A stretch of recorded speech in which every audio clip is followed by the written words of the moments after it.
am deeply honored to join you this morning for the official launch of the Ghana Medical Trust Fund, Mahama Cares, as it's called, a landmark initiative introduced by my government to decisively confront the growing burden of chronic non-communicable diseases, for short NCDs. The fight against NCDs is intrinsically linked to our broader national development agenda, particularly the Sustainable Development Goals, and most notably SDG 3, which enjoins us to ensure healthy lives and promote well-being for all at all ages. Specifically under SDG 3, Target 3.4, commits the global community to reduce premature mortality from NCDs by 1/3 by 2030 through prevention, treatment, and promotion of mental health and well-being. Across the globe, non-communicable diseases, including cardiovascular diseases, cancers, chronic respiratory conditions, diabetes, and mental health disorders, remain the leading cause of mortality, accounting for over 43 million deaths annually worldwide. Worryingly, the burden is disproportionately borne by low and middle-income countries such as ours, posing not only a public health crisis, but also a profound social and economic threat. Non-communicable diseases exacerbate poverty, they widen social inequality, and undermine economic development. Vulnerable populations, that is, those with lower education, limited access to healthcare, and lower income levels, are currently most at risk. Addressing the NCD menace is therefore not merely a health imperative, it is essential for advancing economic growth, promoting social justice, and securing environmental sustainability. In Ghana, the picture is equally alarming. Available data indicates that NCDs amount for over 40% of all age category mortalities, and they consistently rank among the top 10 causes of death nationwide.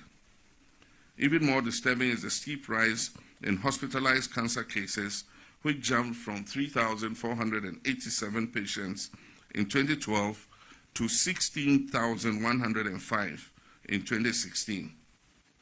Alarmingly, adults aged from 18 to 45, the prime of our nation's workforce, account for more than half of these cases, 16,000 cases.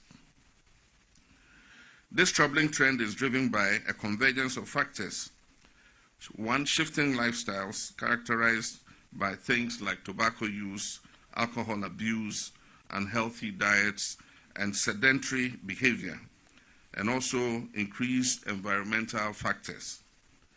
The cost of treatment, ladies and gentlemen, is not just disturbing, it can be devastating for low-income families. Estimates from our teaching hospitals reveal that the average annual cost of non-communicable disease treatment per patient averagely stands at approximately 53,000 Ghana cedis annually, and that's equivalent to about $3,300 US. Managing chronic conditions imposes crushing financial burdens on families, often pushing them below the poverty line and deepening their vulnerability. It is estimated that individuals diagnosed with chronic diseases face a 75% likelihood of falling into poverty within 5 years, regardless of their original economic standing. And so it even ruins rich people. I mean, you spend all your money trying to find a cure.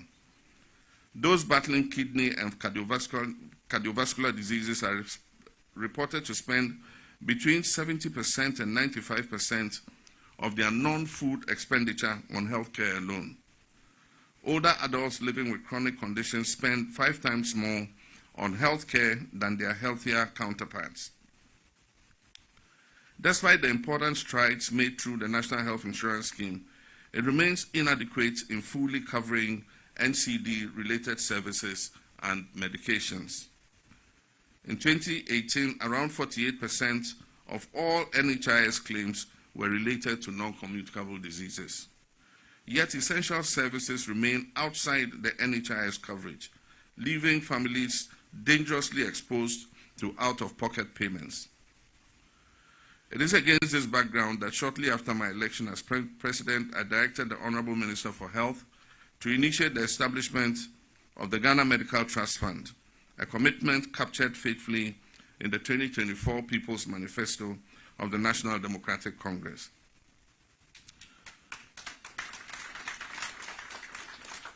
Following extensive consultations with inputs from over 3,300 stakeholders, the National Task Force I formed, ably chaired by Reverend Emeritus Professor Seth Aite, submitted its final report on April 10th this year.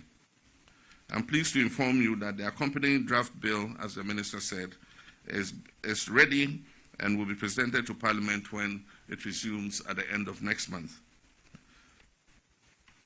Ladies and gentlemen, today we're launching more than just an initiative. We're launching hope.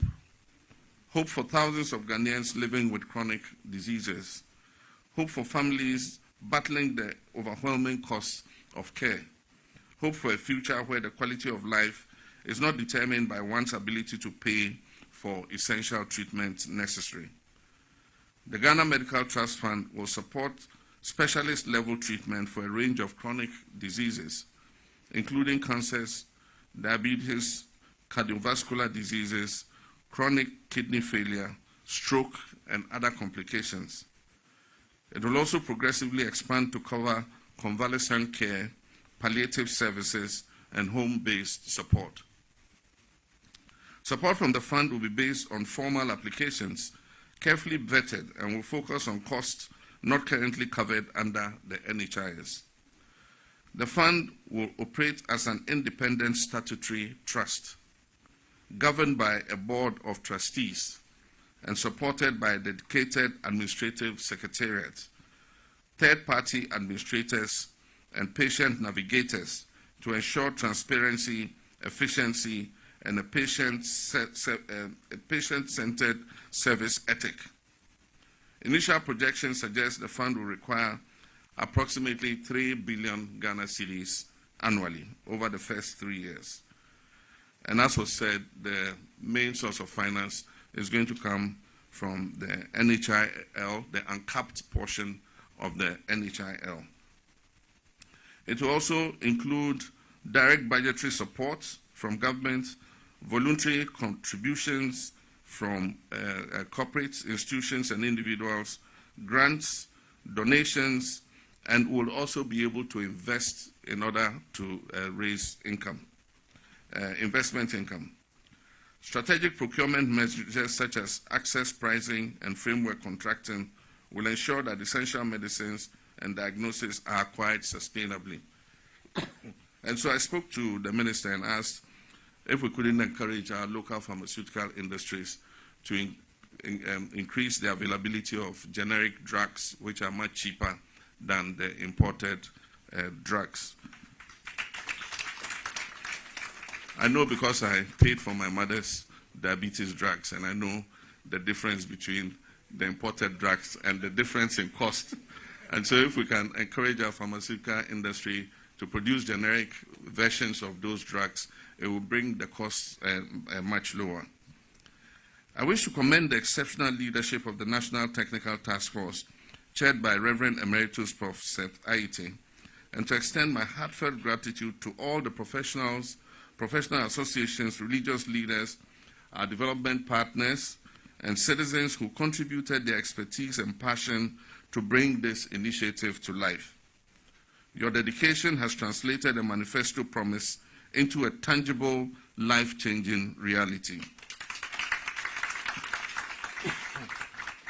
On that inspiring note, distinguished ladies and gentlemen, I'm proud to officially declare, is there going to be a fanfare? Let me know.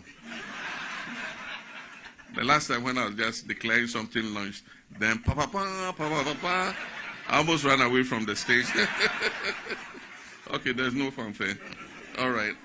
On that inspiring note, distinguished ladies and gentlemen, I'm proud to officially declare the Ghana Medical Trust Fund, into brackets Mahama Cares, duly launched.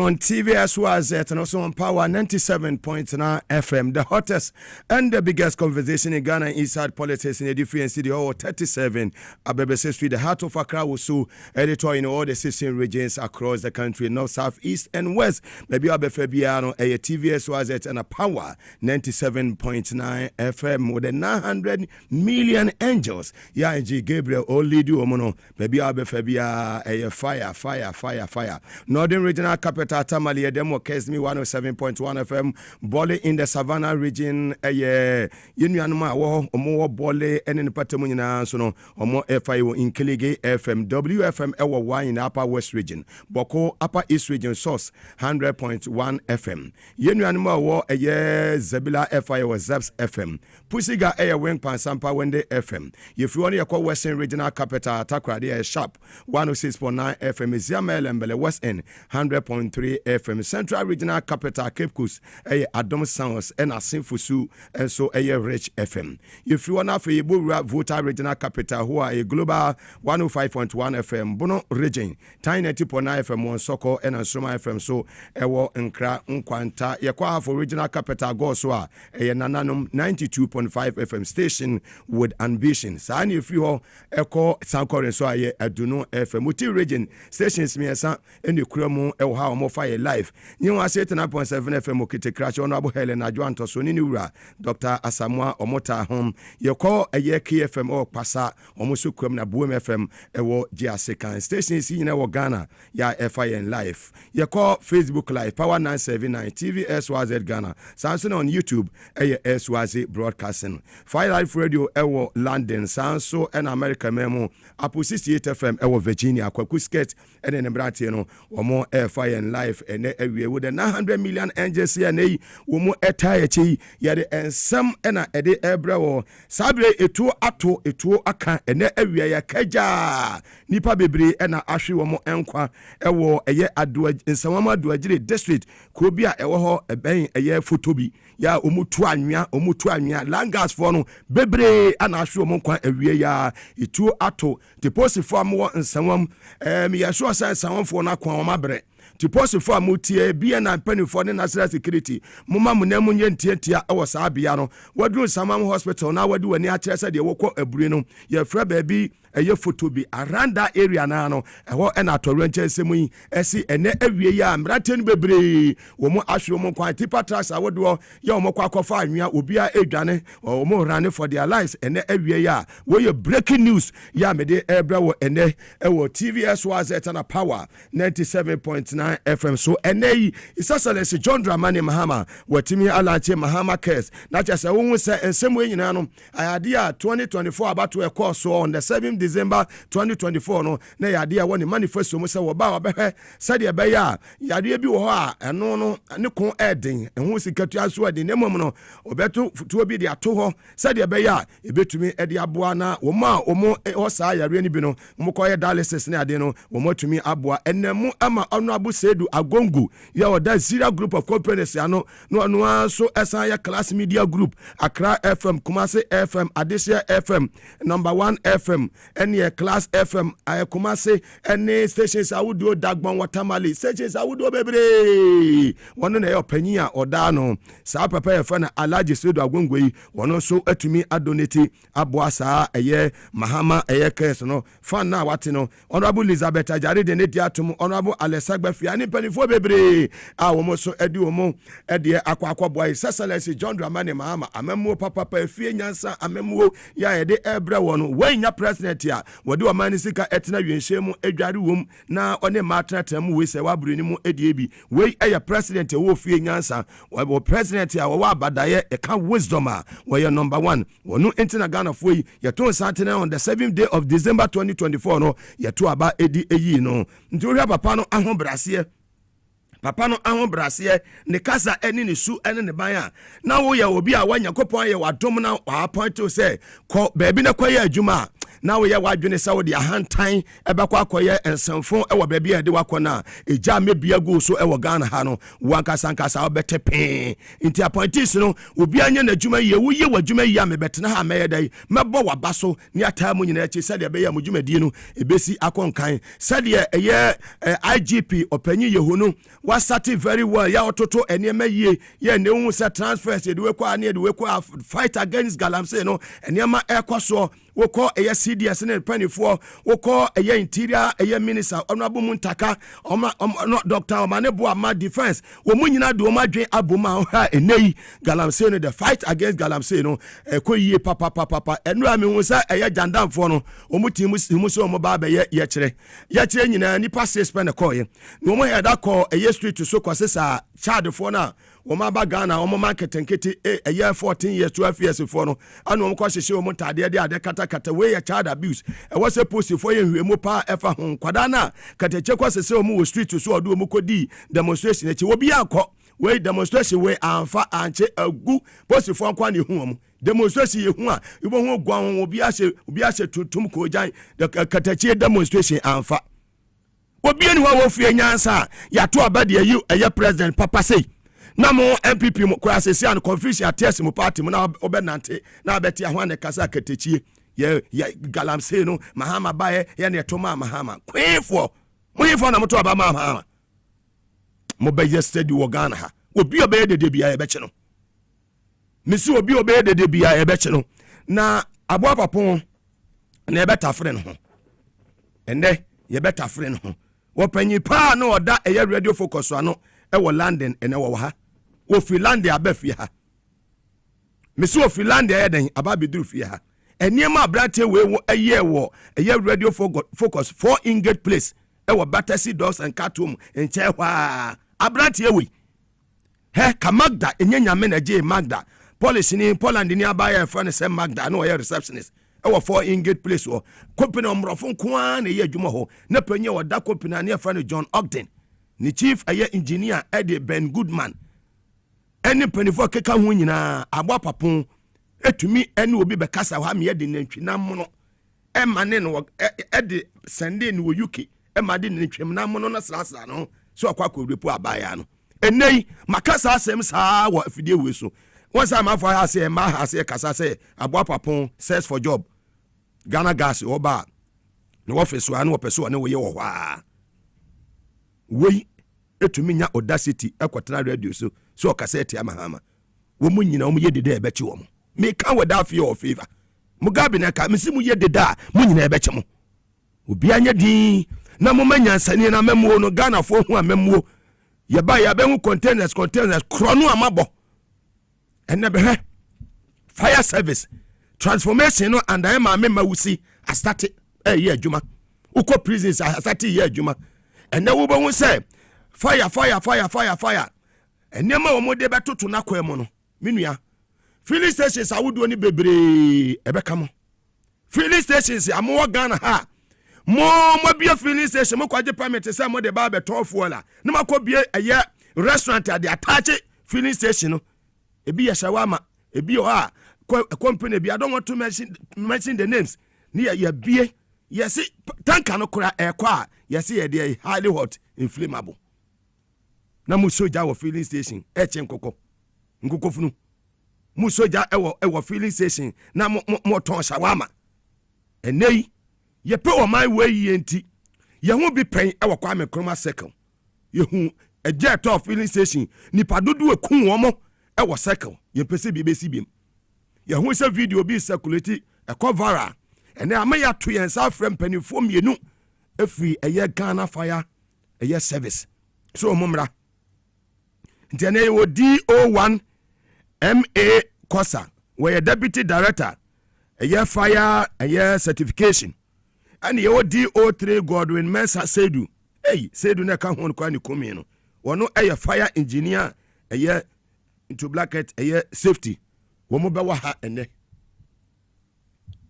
nti ene ye send one na mama wan we say Mugabe me kasa say ya no wa ha ase say we your filling station na onim say wa bia restaurant or 2 minutes ma okwaya na ma ha ase close ne down say we come after you one by one nationwide me sane one na mamo me di ka bom kokko se wa bia filling station na filling station the restaurant ashem e soja e wo ho a enye safe e metememofo a e be pake wo mo car enye safe e ma wo mo betena ho eto aduane edie ye twan mani si e wo this administration ni abeka se joma ma ba ye e na gya ase e na nipa awuo ye twan e mabi ensi.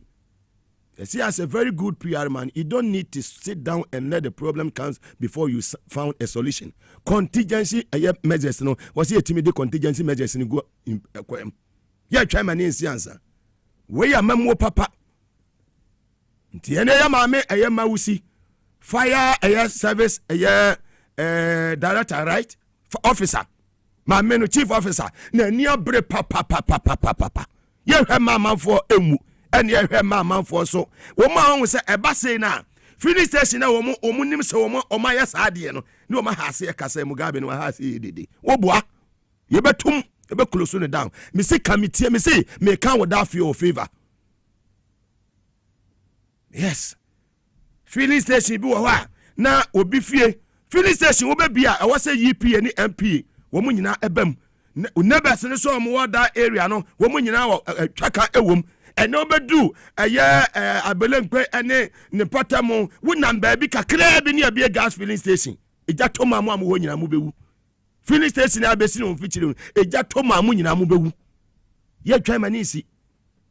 Wow, on crata some any biani about would have fear or favor. When your politics, it is about the lives of the people. And me man car will be a to make by media. I send a dear den or make one a mitimeka. The only journalist ya NDC ya dia nya will be any some NDC me betra me fire without fear or favor. We ye ni year mebo wabasu. That is Mugabe.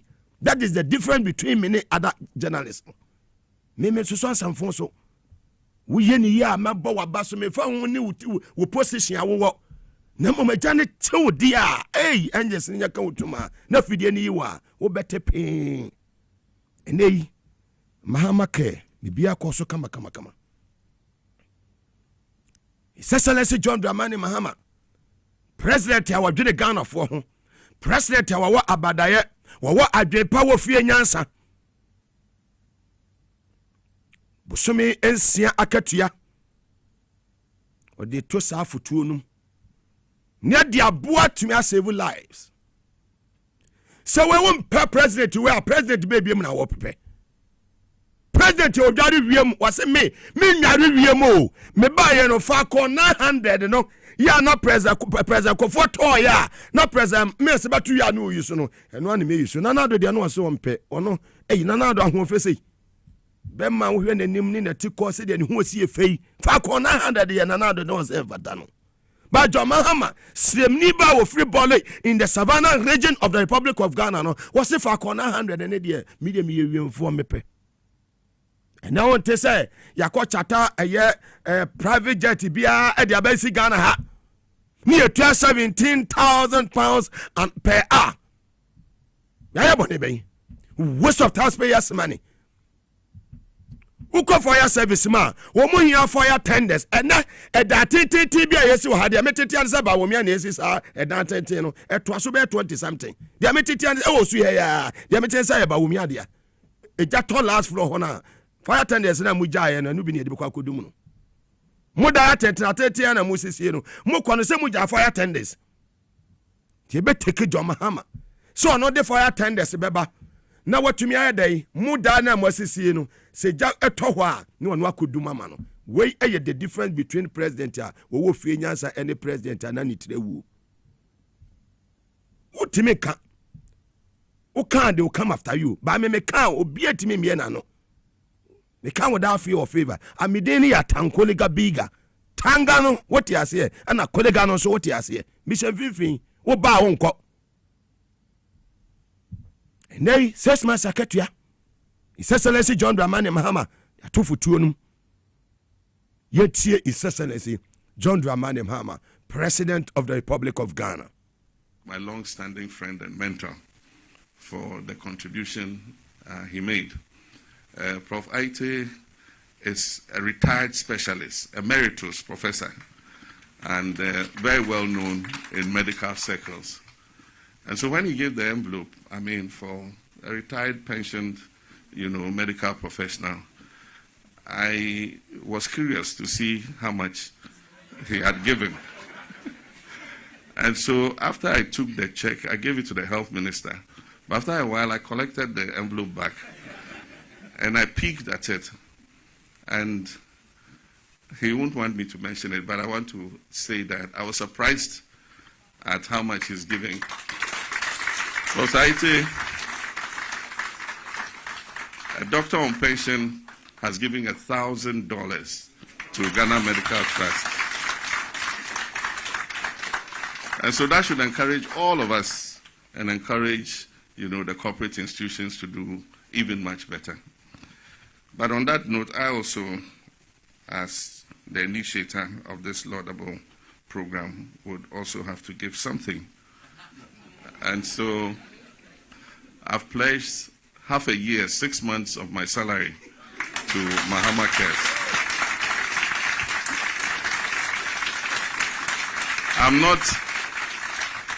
I'm not yet being paid. They say Accountant General is still doing something. But whenever Accountant General finishes, 6 months of whatever I'm entitled to will go into Mahama Cares. We've got $1,000. We have 6 months salary promised. Do we have any takers? Maybe. Please, I want to hear it in the microphone. Well, so his boss has given 6 months of his salary. He can't go beyond his boss. So he will do 3 months. Thankfully, there are 3 ministers.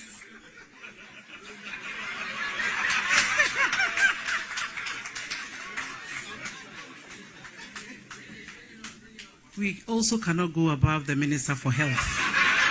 And so, as police, the 3 of us here, we are doing a month each. Thank you very much. Seydou Agongo, Alaji Seydou Agongo, is giving us 500,000 Ghana cedis.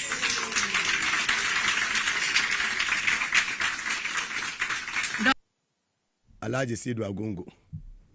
Aban fun ye twa mu di ni gina court 8 years. Won odo a wo Ghana. 5 billion old Ghana cedis.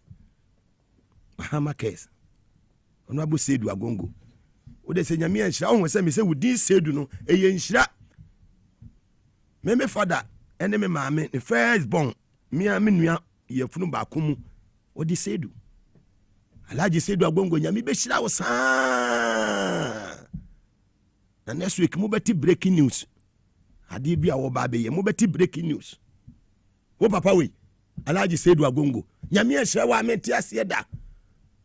Abadaye ye ka abadaye ahofama ahobrase papa we so band wodi mu komase Mugabe se wa wuni mo onua me ye Muslim ada me wo ne da na na ebesie me ti wo wiase a wo se wo do nipa na wo bu nipa Alaji Seydou Agongo ni wono ne ye owner Accra FM Class FM eye number is it number 1 ene eye CTV oko eye Kumasi Adeshe FM Kumasi FM woko Sunyani FM woko Ho FM woko Takrade Tadi FM woko Tamalia Dagbon Radio ni nyina papa we ne dia zero group of companies on the dano papa we eniama power ye dia magana nana Akufo-Addo timi hwe Nyankopon nim di papa we wo hwe nanim court timi so ni papa ekogina court 8 years na nyame adom eneyi wanya ne ho adi papa we wa employ thousands of Ghanaians ya omu ye adwuma ne banks ne bank na Heritage Bank Akufo-Addo ne kanofo yata ene ba omi ahwe Nyankopon anim egu papa we bank ene hwewo yesi Mahama Cares wotimi adonate 5 billion old Ghana cedis na sa wo ya Ghana ni na wo maame okoya dialysis o kidney wo papa order oko 3 sessions in a week na sa wo papa we wo ko to dwanem na obon pa ye ne wa mo Honorable Alaji Seydou Agongo se nyame nhira na de bia bi na wo hwehwe we save lives e drew bronya any occasions bia ne oyema akunafo oyema omo ni bie mmoa wɔboa nipa ɛwɔ asase wei so no wɔka sɛ wɔka adeɛ bɛkye tie the ministers na say honorable Alessandra Fia, honorable Elizabeth Ajare, and Sedu Agongo, honorable Sabik Fia, and chief of staff, yen vice president, Yamame Prof Nana Jane office. Yamame Prof Nana Jane, so Yamiadom to me every UK ababidu asum dream, Ahmadiaba, Yawa State Ejuma. Mammy Dinde, Yamaoso Akwaba. Now, where are part one? The issue of Galamse Nidia. Eno beba eye part 3. Ene chiba ne wofia ha. Ena lawyer Anderson Boabin. Wano ko United Kingdom a wo ye criminal lawyer. Onye ni paketu awu. Na opanyi wona na ye adwuma wu a e wo radio focus. Ni nua Resford Amankwa. Ka achem. Wo firi bo aye o kwaben na ne papa ye branch chairman because na ne papa si do NDC no ne ye kan achem ho papa yi si ye trust an past 6 e wo London na amanfo ne mo ma ko Germany France o mo ma me no mo papa mo ma me se wa mo France eni wo panyi wa mo o ma je TV na boso Sky channel 0185 Bebia Europe bebia ne your life. Ye trem say sie hentem a enya asem ketu akora. Papa say wo pe obi a o UK ya chese ye che Ghana fo esi we woni nkrata we anadwo de suom. Oni ne obi a wayi ne ho asi ho as a lawyer. Bebia say ye do ko home office bia papa we ofafon ko keke ni di keke no itimi save. Twitwa jenipa ya enya asem ketu akora. Ene wo ha for you ka beka yensa ewa ha abo papa se funu odi ye nyina no nanim tambia ona ne de report no koma no enti na yi obeka yen ho ewa ha ba bia medo ne de mama eye fire mpanifo ne metena sema na sana fire fo mpanifo ne betena sama me no sa video na e cover no enya me na me kotwa ayo wo mo koye sa video no mo social media ho ni me ni ho me pese me show no obi e ho de e koso ewo where your filling station one no other filling stations no you have no idea. Go to the filling stations across Osu, go to Circle, other areas, Abelenkwe, other areas. Nekofo ne kwahe. Filling stations ya, baby a DSCC. Ni asade restaurant ayade, asabe she fifi. Restaurant na yede filling station. Would the report no? This thing give them. Then this video I'm doing now. This video make us speak pidgin self. See, this is the Oxford Street. Osu Oxford Street, Total Filling Station. There's this mini restaurant where they here. Where if you go there, you see naked flames there where they take cook. But I don't know if they want something to happen first before any authorities come, or I don't know. But I never see this thing where I don't know who authorized this thing give them. Then there for about I think a month or so, Oxford Street with this. I'm doing the second video because I do first one, nothing happened. I post on TikTok. I'm posting this one again to see if any authorities will see. Because this thing, you know, they make sense. I talk. This is the restaurant and this is the filling station, the gas station. See the distance. It's not even up to whatever, but they are using naked flames in there. It is very risky and dangerous to people who live in the community. I don't know if they want something to happen first before the government will rise or anything, but this doesn't make sense and this doesn't sit right. This is the second video I'm doing. I did the first one. I got a little engagement, but no one said anything. So I'm doing the second one to see Oxford Street, Osu. Very well. So, any two Osu more ho no munim. You Oxford Street on Yemi Road. But you are the 40 Osu. You say if it must be done, it must be done well. It is not only in Osu. Yes. Go to Kwame Nkrumah Circle right now.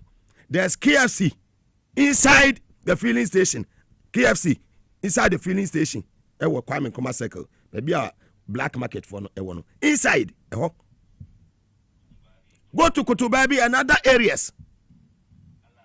Go to Osushel, hey, maybe an out did you? Brian. ABS was a clipping. Ye nimba be a Johnny free buyer, dear Yasu free Musa mine. Nipper we are over 100. I Ghana ha. A sister Sierra Casa, I bind the bass, CA, and I wokum nipper, and I binding him their oil, and be before the buyer campaign. Those filling stations in filling stations in Anya Jumo, restaurant nation inside the SSO Jano, more closely in down. And I'm happy. Say my me I find the same mawusi. Me the makachi I suggest one more juma pow. Me no kasa se si no makulusi restaurant ne down. So others no advise yourselves. And they ya two inside your friend penny for me no free Ghana National Fire Service. Opening D01 MA Kosa, where Deputy Director Fire Certification. And the ODO3 Godwin Mensa Sedu. Hey. Godwin Maase and Sandy said, I can't do. One see a fire engineer, on the Jesuits and the 10 in the more shepa, some Mugabe Maase, fire engineer and safety. On also Elha. My mama, a year, DO1, a year, Mr. Kosa Kwaba, Benjamin Makwaba. Fantastic. You can good. Thank you very much. Fire for Montade. Oh boy, say more on the levels. Thank you very much. Let me White and so come home. I share White. We the international. We international. International. Yen fire service for the yen Jume DNA Bibiano Baku internationally. Fantastic. No edu baby a share White name Ufoni black. Yes, edu baby. Is that a be a year word a year international firefighters day. Fantastic. Mobile celebrity Ghana. Fantastic. My member ADO3 Godwin Mensa Sedu Akwaba, fire engineer in Akwaba. Ma honest you, I Sedu, I would do Muja, would do Mujan. Had the Oba and send me Bija. Until Majana and show. And I also modify tender, I bet you are there. Because had the Bija. I shall be dumno.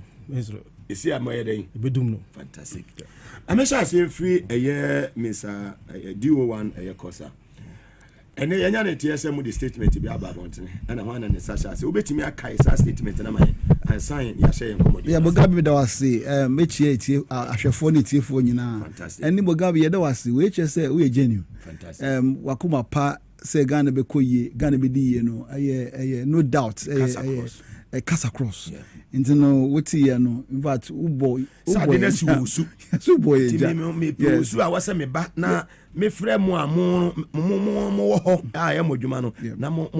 You respond to a Zampa. See na video no a call a teneno. Ye mamma tea no senior kind of Madam Maase want nasi. Now chief officer no want nasi.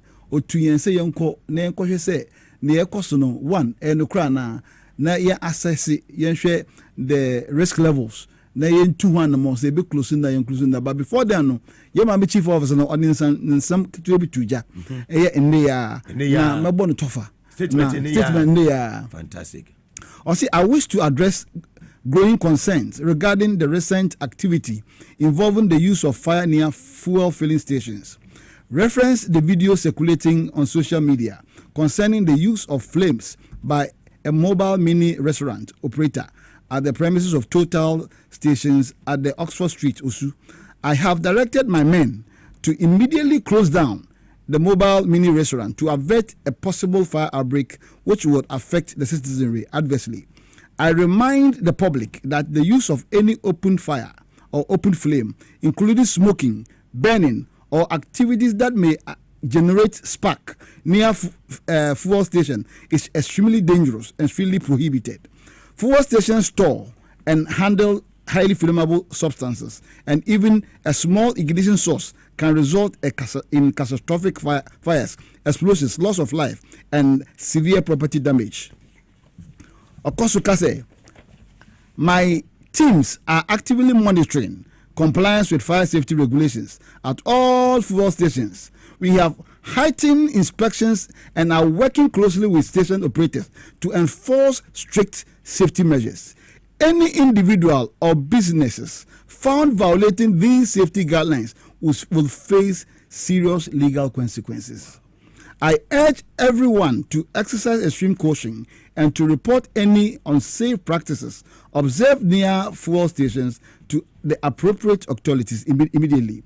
Public safety is our utmost priority, and we must all work towards together to prevent avoidable tragedies. Thank you for your attention and cooperation. Wait, if we a year, Chief Fire Officer. yeah, mammy, Mawusi Sapon. Wangasa.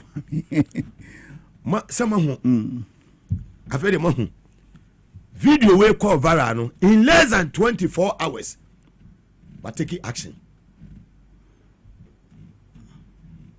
Shaya ni atiana si kasa si a champion say mami we betime yejuma e man ni betime yejuma affirmative action ni a champion ya message ba for boni prison si a champion ya nim di obo betime aye ye taye man echi wapanyi dia na ebetumi amobi ebie filling station a or the restaurant ebekwa akochim wadawroma fire engineer wadawroma fire kwan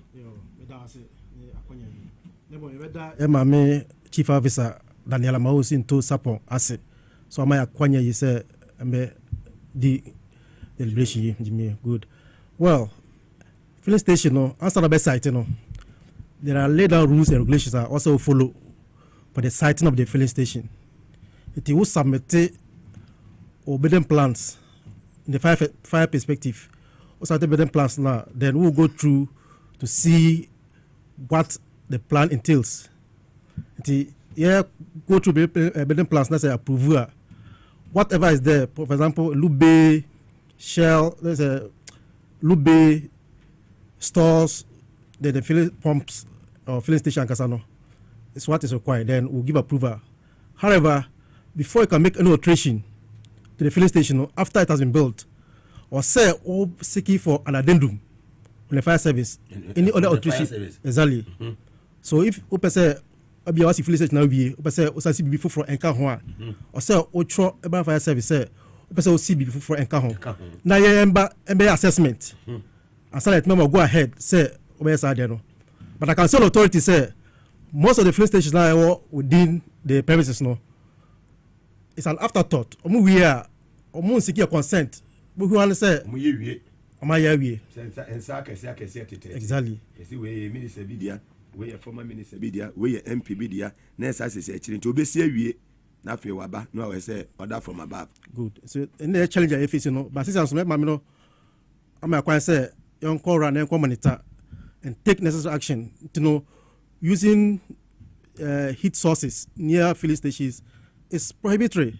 In the quite say besa inti from the coming weeks no we monitor around the whole filling stations. Then those who are nationwide or team no nationwide or Mr. Kwasa mo be ko baby a mo be we filling station mami ehye ma after e closing down no your friend Total any Association of Oil Marketing penny for no you know me meeting be so mo aye ene ya in there on by office if you kra na ya bai you from be so mo adwen a etechire ina hwan na etechire e ma kwan no ina two so omo yesa no adan se na wakan no adendum omo ambaji permission anase amba mayamba assessment ansa no omo akoso esi filling station no into the edu hwa bobo ye ko further action na after this meeting no you be free all the OMCs na ya scaling up send your work no there are worse situation than this na you make sure say every filling station na what attach restaurant any fire activity biana any warranted biana will be closed down. Immediate effect, and it's even going beyond filling station. That's white product. We are scaling up to gas filling station. Because gas filling station attendant no, so cylinder I corroded or I win that you I don't no more fail it. Instead of them to be a stop no, and to know we are also going to detail plain clothed people. Omo kita cylinders on the country. Omo kona wo attendant no when nya say who say sa cylinders we are win na chi na me fail na wo fail ya ebetum ebecho. And I'm close to you closing it down. That's why you informal OMCs so that they won't be surprised. We are getting them involved in this to let them know, say, yeah, it's not how send your kind be busy and say, I can say, one they say your way and one they say your way. We are resetting Ghana and things must change.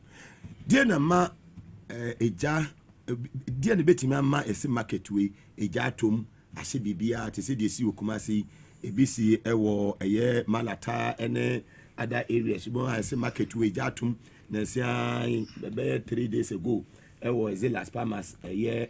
Quite should be say La Paz or whatever area be wholesale shop be jatum pasa clothing shop or whatever nina and yemenina ase ye ne tumi man basa opinion yo that was it there ma just share is your markets for example e won ma p in the fire safety perspective though because one poor compartmentation one key factor.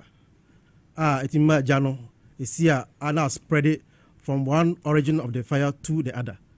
And then the nature of the materials sold in the market, they are not segregated into a shentemna and manadere. And a lack of safety protocols. We have most of the markets now need safety protocols as in the fire suppression equipment and our detection systems in here. Until there's no early warning detection. The balance are now.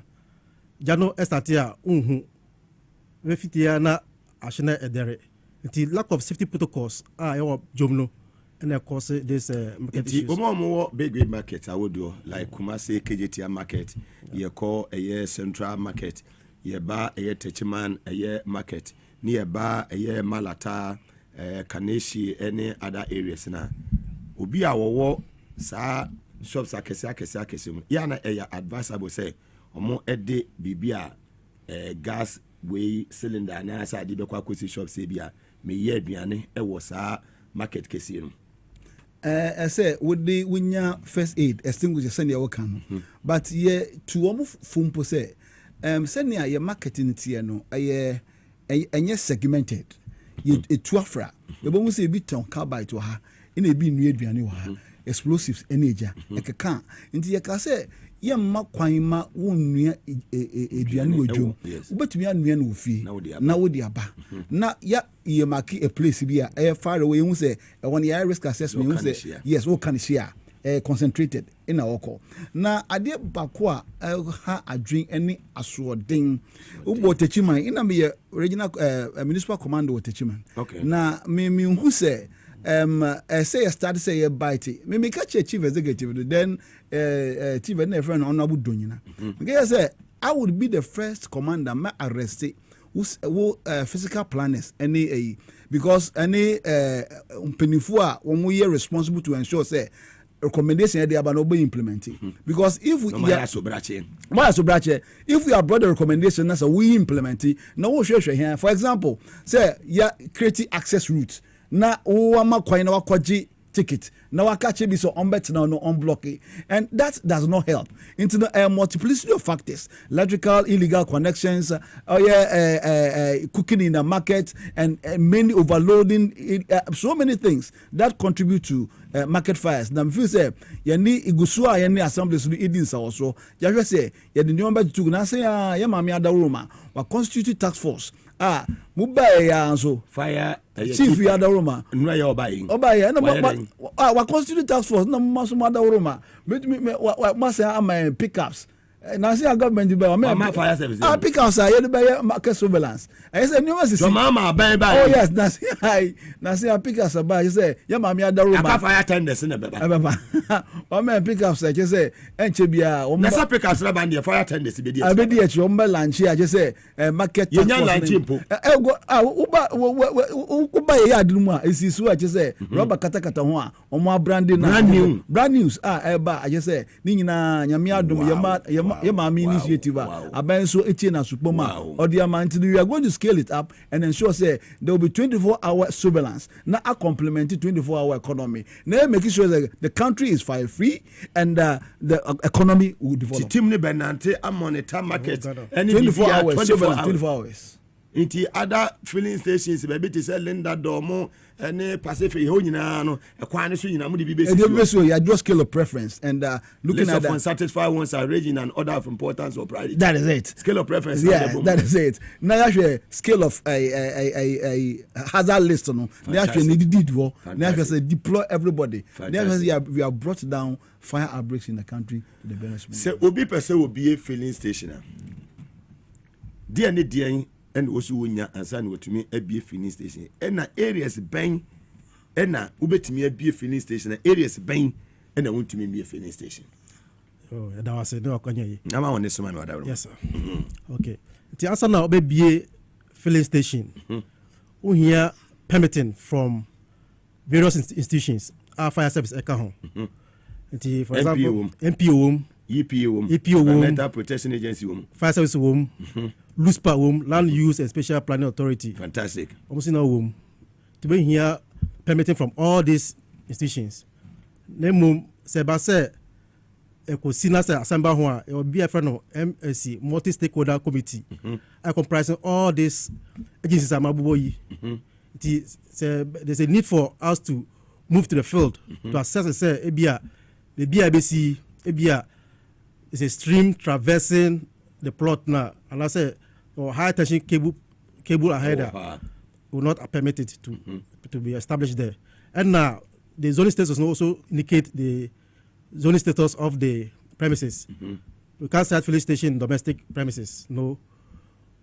Usually it is either cited specifically for filling station, or most of the times the commercial. So what about the residential areas? If you go to Kutobabi, which means say Obi, ne fence wall, any filling station, and a bohon. You to say and yes, a filling station so. Next we be a filling station. And only no munya permit and no munya permit. Okay. Since I know issue I want to say an area can be demarcated for domestic premises. No more you are there for rezoning. One a document about say the area has been rezoned to a filling station. And Abasana who say there are some residential areas, filling stations are cited. But originally, the premises might be present has been demarcated for domestic use. But as I say, from where it coming from, Obiako rezoni that area. Reason okay. Powers been or koji free baby. And I say, on the Libya maker say, you see, we the institutions. We are not mutually exclusive. We complement each other. Into no, you say physical planners, omuna are responsible for the development.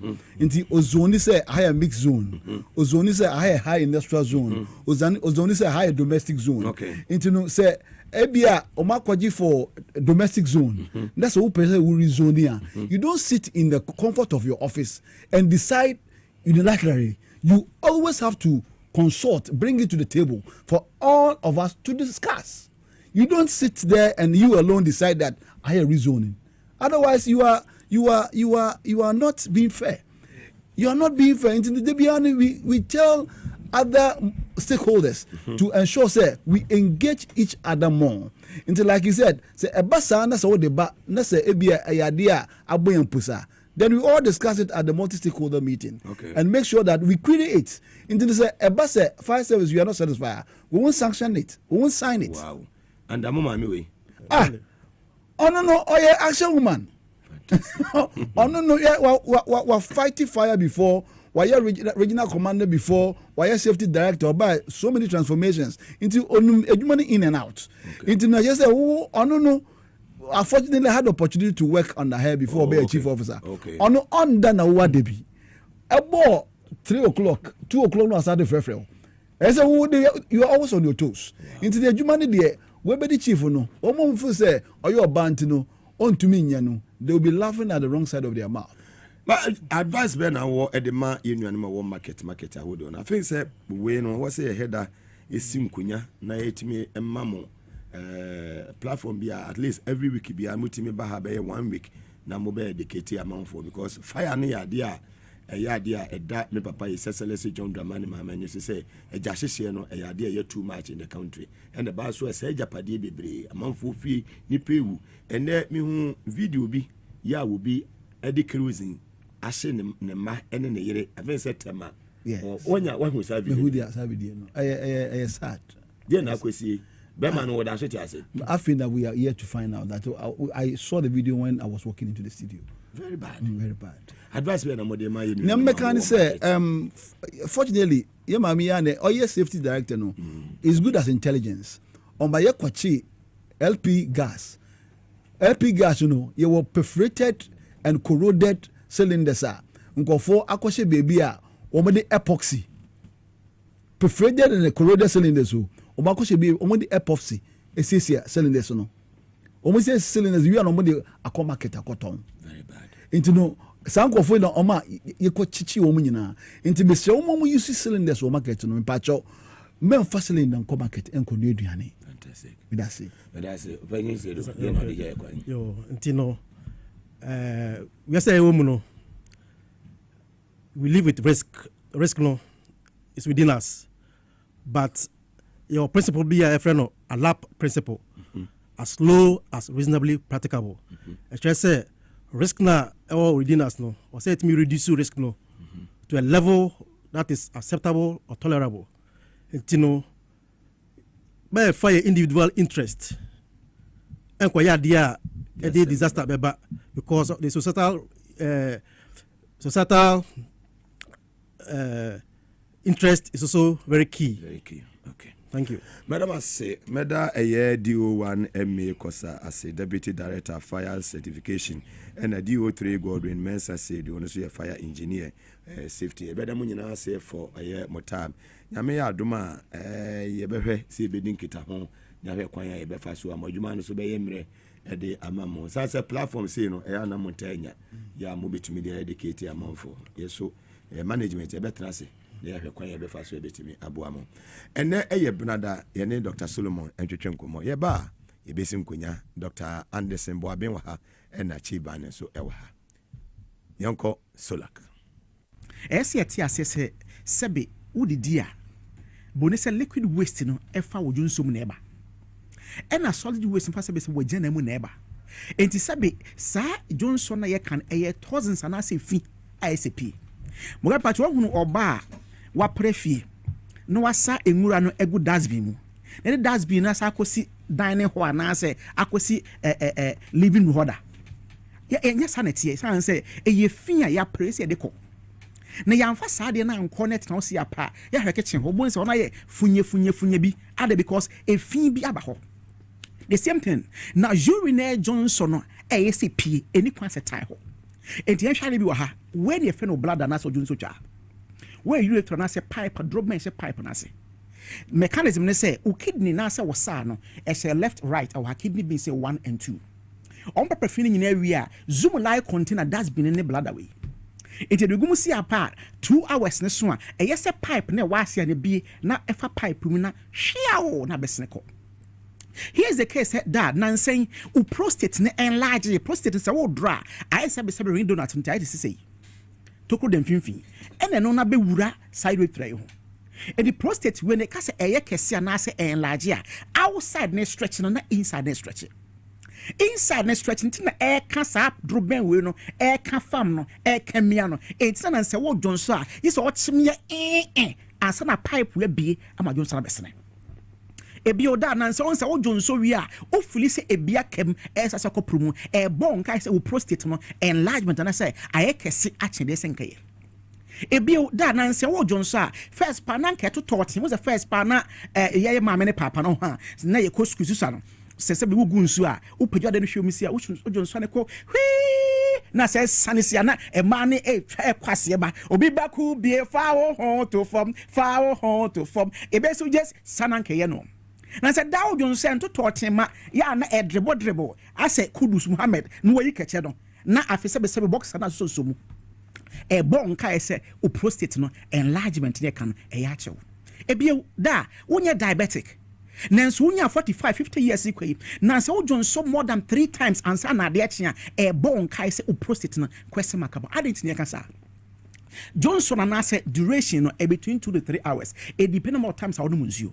Me say me da me sorry no munzio. The Johnson frequency maximum should be 2 hours. If I say me da 10 p.m. 10 plus 2 hours. Now mama 12 midnight plus 2 a.m. plus 2 4 a.m. How many times? 3 times a day. Obi so da one sorry no munzio. And only a 3 hours interval. It got 10 plus 3 1 p.m. 1 a.m. plus another 3 9 4 a.m. twice at the actually. Meanwhile, you're diabetic, but also more than 3 times a bon kaya. A bassa bon say, what should no call by and na be yours? Ebisacum, no saquaba, a bon kaya. Now the tenant says 1 pet a sac condition work one like a venom BPHE, 1 pet solution. 1 pet do pie for the prostafit herbal capsules at Chila Quintema, and Tina Kitano Bia. Ebium. Rewind. A dupa for the prostafit herbal capsules no. A herbal supplementer. Yes, a Ghana for me papanum or mom posit I large no. Enko semini peduanim. Enko posit glandinim. Nasa bi ensua betama I inflated nasa ikesono. Enko chi sensu nim frim. Nema prostate na sebe emunsu atwon na eba back to normal. Eba sabon say inside na a stretch calf abwa sa trade na say you trawe no. Eno nso eja no. Not some constituency na wo mu na free ho. Na da watch match ugunsu ebwe eni pamro ebruwa I want to say mebre meso sa time na twam 2024 prostafit herbal capsules your body man say Johnson bokon abadwa so and na Ghana for me sebe education matiase epeso bom prostate ho ban no mpekete bia sebe se wade no wa sha ase eyusu a ebo awo mo yenhwe a board of action as biochemistry behind side we nyina now keteta na eti asimu ne say 1 pipe where can see Johnson sugar into 2 things. Either say we talk ha bon kutu ase ha na do benatum na ya dia betam se ya beta wo na ho na Johnson na pia beko ene ye 1 and na say pipe we ne benya flexible to be I can see I say what the water hose e horo car no be atim finfin no ti just say ye the pipe be share water hose no kakra near pushing it will not go kafra enche sano ye will be ade kafra pa da to wasi ebe ye wate ni ye pesa kakra sa na pipe kwan na esi no ebe force ebiemu na arose won connect ebi nurse ni we school in 23 years no or shop sabe da the adeya no the compare the former boyfriend ni sim 2 years ago e na kwa pe jam na papa no na adeya nko na wo pushi da kafra ne mo sabe moje pram ho a ewiabo any quantity sa entina prostafit herbal capsules your body man say Johnson bokon aba Ghana for me e use na ebo mo yanhwe de e kwan ben na prostafit no e fa so arrange condition dia maye miensa ebra ye prostafit herbal capsules no ye fa male albino rat kusiem e memom yo free any induce man post enlarge ye a show ni PSA test and a scan as we say symptoms so one sabe abo ne gunsu a boy ese kusie be man kra wo bre and after you induce with saponins, alkaloids, anthraquinones, coumarins, terpenoids, phytosterols, but where bioactive compounds are a prostafit herbal capsules within 8 weeks when they be you also be prostate na nanka iron large no after enso na twe you say you say na aka from na say pipe do ben na akesi no eno abie you say after Johnson nanka born Johnson watch him no say Johnson asase e batoten inference ne say e just da nanse wo nyini ko animu yi a say prostate no asase no wo so nsaka edupai fa ne prostafit herbal capsules e ko mojanim na e ko twe insuo no na e bo ma do ben na akesi mo bi mo na e bi na fa Johnson no bi a set up na say tank na yema no bia menes ye ba say e ba ta say e ba say boko sa na say Johnson ye e be ma Johnson taka ye mema ya Johnson ye Johnson say o shase ase de asa obo ma so de na asa de eba wo mfimu no na eba wa ya ase no na last one upie yi na ho aso ya form sas das obanya sa condition arrevetia na won sa kadupa ye fa ne prostafit herbal capsules no ene be boa wo se de bia se ye mfa do benkotum ade ba kwa mese ya na ehu na awerho e wo wiase nyina mema e fam nie se why don't to boa say adwuma 60 years wako pension na sa time transfer nyina ma grandchildren aba won chen now only wife more brass afina say more jojo mo ho na mommy the 61st birthday dance was 65 na pese be se wo bia kakra na de se be kete tai atumu na oba no so nye nurse eti hwaire na mfiri fie mbra sebe anadwo 9 no emeyi de na ho wi sebe wasade ahyem ensempi entina eni kwase basa entina Prostafit herbal capsules your body mrane say John Soboko you said that used to be say when you're 40 35 young man obi asebe history no obusu mu o papa nya bi o fanya bi e kire wo se wo nyin no tennis sebe obenya sa BPH no e wo ho entwen ansa 30 years no sha say used to Prostafit herbal capsules no na mo ni sa how na fro na sebe ankofa oye ne bi amrew mimi nya no 50 years na so me papa kwa me wusu ansa me so no sebe onya bi ansa sebe wo free mu de me 30 years ba no de me ye ne say afi bia me so Prostafit for 6 weeks. Now 6 weeks na me use no one e mama lycopene rich support and I say lycopene ye antioxidant e no e na ma fruit and vegetables ye kokon enti ade bia e ye kokon bia ye fruit vegetable no say lycopene bi make fresh tomatoes, grapes, watermelon, orange mu kakaka no sa red onions no enka ye nyina nka de kan diet ho yeso so ye nya ponche me call restaurant Mugabe na papa young man be buy 45 years na waje the chicken apayas akwa na nse guni bono and then the fried rice you see slices fresh tomatoes kakra and onions kakra well ma fuck hey, wait come here are you mad aden me ka just for bibi gu me so ya ponche ana me wan ka ye nyina sa na me senke de kan diet ho na so akwa mismatch enti sa lycopene boni say antioxidant as she say wono na obo prostaglandin ho ban I so srai ni asebe obo ye ho ban tinto kwa ba na ono akon awu na ye ne ma na edikan aha no kwase sanse am fan kan diet 20 no ade kitua bia na prostate na chase so enlarge enti na Prostafit herbal capsules was say I enlarge that education man tetem ama symptoms na chase a was use Prostafit herbal capsules no for 8 weeks measure before and after as been a test PSA test or scan. What they say after 8 weeks no sakwe test bim. Ubon said adia nanka check it ne was na enlarge na. Actually be back to normal. I restore kama edi amount. Emma said Johnson go na esan abesene. Kama pa. I want chimbia any actually. Entina Prostafit herbal capsules. Your body mrane say Johnson boko. Mr. Question bia fan kobo ye ho. Puso how many nkobo. MTN no 0245. 0245 61 60 28 0245 61 60 28 0245 61 60 28. I am busy for Airtel no so 0261 0261 73 62 63 0261 73 6263. Kai say a Prostafit herbal capsules. Your body brand say John Soboko. But the last one, now why you peel. Sana Johnson say the papa and can last one. Sana on Sanka Prostafit there. Da e munaya. Nikman Sebasa. I'm serious. Papa Phyllis the one MP. Dr. Solomon Yedase. When somebody ana no say what you say kuma say hi ampa. Kuma say hi for. Well, and that my culture say if you run to Akremu bitu. And some then oh papa. MPP omo ye thank you to. Na thank you to no. E wo bono de na cha say airtime. Ene abronye ene ono abo Kennedy Japan. Omo nam party no omo ntimi nyi bi moa. Ene omo wo bia omo ye bi boa. Ye tie ne course o ewo. Pantie arrogance. Ene die duru ba bia ere. Ye duru. Raging ha. Mo say me 2 me 9 ko single constituency. Akwa ka kire obi say ye nto aba ma candidate bi mu wuye. Mo amene mo tena da mu kura di mo say me fro obi say to aba ma particular candidate. But the binum de me di ko ye campaign wie ye no. Omo wie ye no no ma konkran.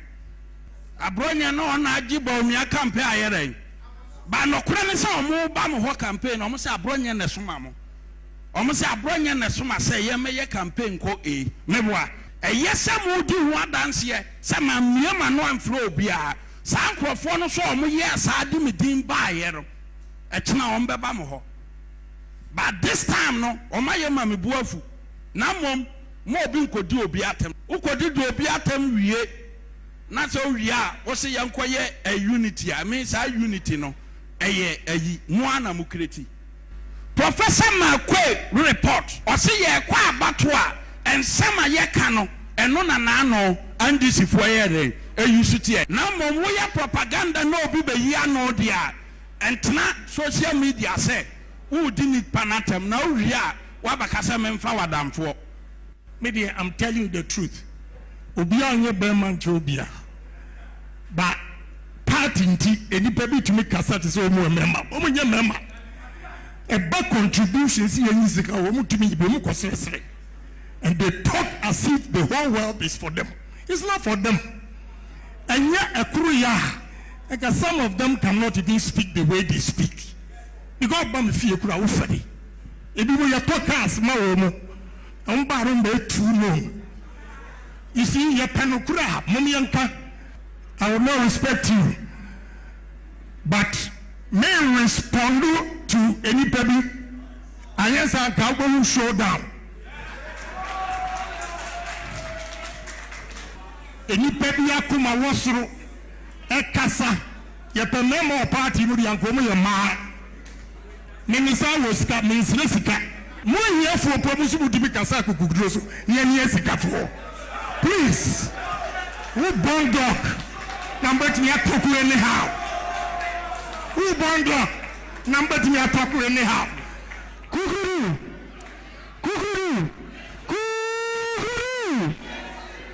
sisi ya duru sono agrona yedo agrona yede ntomo bokakra na agrona yede wa was abraje de kede ko bokoto akwetwede ho we enye yie enu bi na meka che NDC fo ne say ya sat very well mo hwe aseyewafo no ohu when the was scan when the was scan we here ni enya no ne hwehwe we NDC for yen kasa sei it is yetoto ye ne mayie na wo ma wase ba bia ye hwehwe se ye tete obi na so ba bia wase ye di nipa ne to ye de nato na asumdwie na joma manya asumdwie no de abuni man boko de wase party enya de grassroots fo wo mo boa mo identify key people bia wo mo Europe wo America and for the buy boy if for the do music mu and this mamo wira mfi some ko campaign no mo lance yi bia na man for contribute to a man for talk a man for to meet 50,000 5 million 10 million at the boy san ko foni nyina no wo mo kro mo receipt any ade wo mo ba mo office am open doors ne ma wo mo adwuma bi wo ho am mo binye no mo so hu say wo mo contribute in e boa ma jomama e ba power who identify mo key people abaye ya say a radio presenter newscaster from this broadcasting company SYZ ebeko program our foreign Ministry of Foreign Affairs ni e launch sa passport wi na chief of staff wa adwuma wei ne dia ni radio station na TV station say dwafo beko ho ni atra ba bia ka say SYZ die ya invite mo who born dog Satamana SYZ champion John Mahama agenda no 24-hour economy ni enam tamale ni enam winiba ni ewo kumase no sa kwa na efa na kakabo se hwan so ye adwuma adoma FM se multimedia no hefa ene wo ko government institutions ni bebra wo mo ye sa liaison officers media we ni nyina and before na da so tete ho wo mo ye program bia no ma sideline Accra FM ahoto FM radio good 2028 mo ba campaign mo ba ko adom hona mo ba ko akwatena 2028 mo hia ni paso mo ko kumase ekomo mu every kumase mra kran mo ba ko sa adom FM presenters na mo de o makọ peace FM presenters na mo de o makọ multimedia presenters no wo mo na mo de o makọ tamale so mo kwa live broadcast mre mo ebeteki ye mu bi mo ya ye nsuo to ne yesu agyan enam odo a ye dom NDC ene John Mahama ene panifo bi ti se onumabu Julius da Bramonti yes sacrifice your life ni ye boy juma said the party ni beti ma power ene sameti as general manager ni asani obi se onko cover programmer chief of staff onu ni issue that passport no for the first time onu ni receive passport no first year ni TV station SYZ say ya invite mo ha Sa brante na wase mo fire no as soon as possible because we say me bu mabufuo. Yes. Me obi ti say me Mugabe me ko wura office bia an lobby say me per appointment. Me ma office bia me lobby say me per appointment. What you say? Because me nya bi da. Enti dia me ya no ya say brat in the corner where you are. Ti me die nie.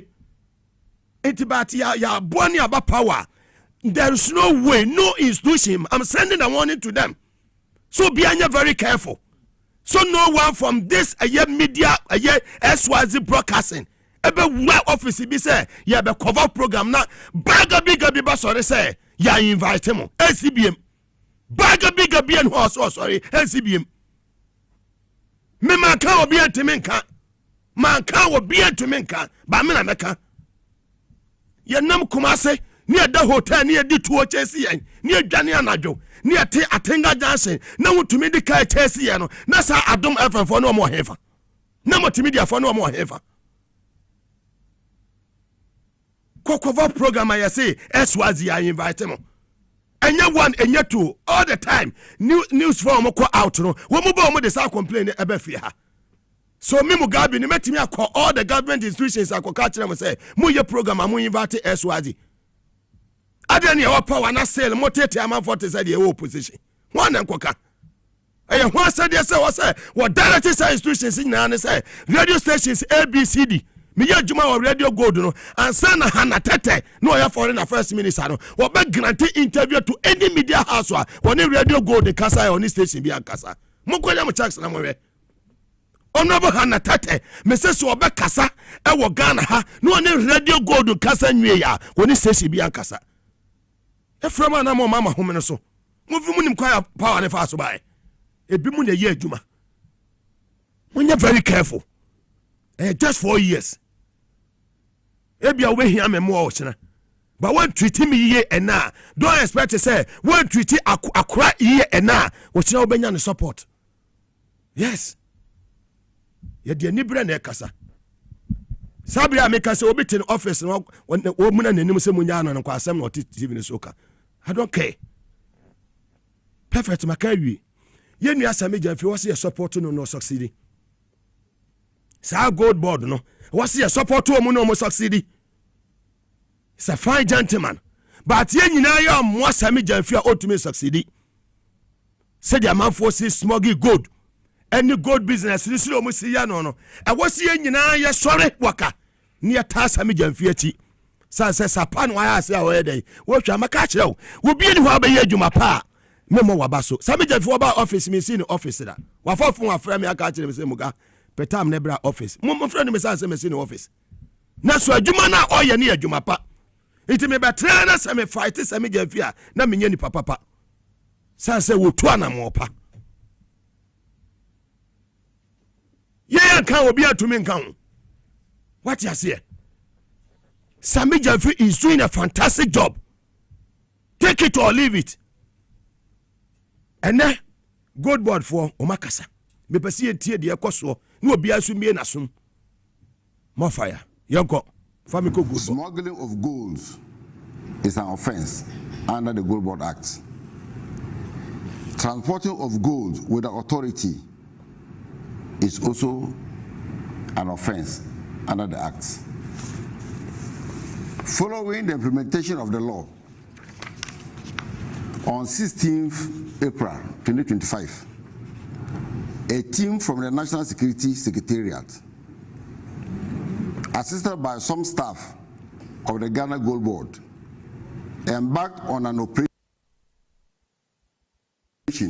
in Kumase, Accra, and Takwa to clamp down on foreigners and Ghanaians who engage in gold business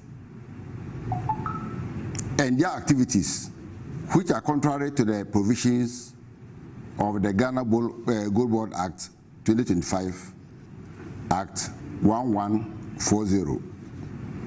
During the operation, the following suspects, as you can see standing behind me, were arrested by the troops from the Secretariat.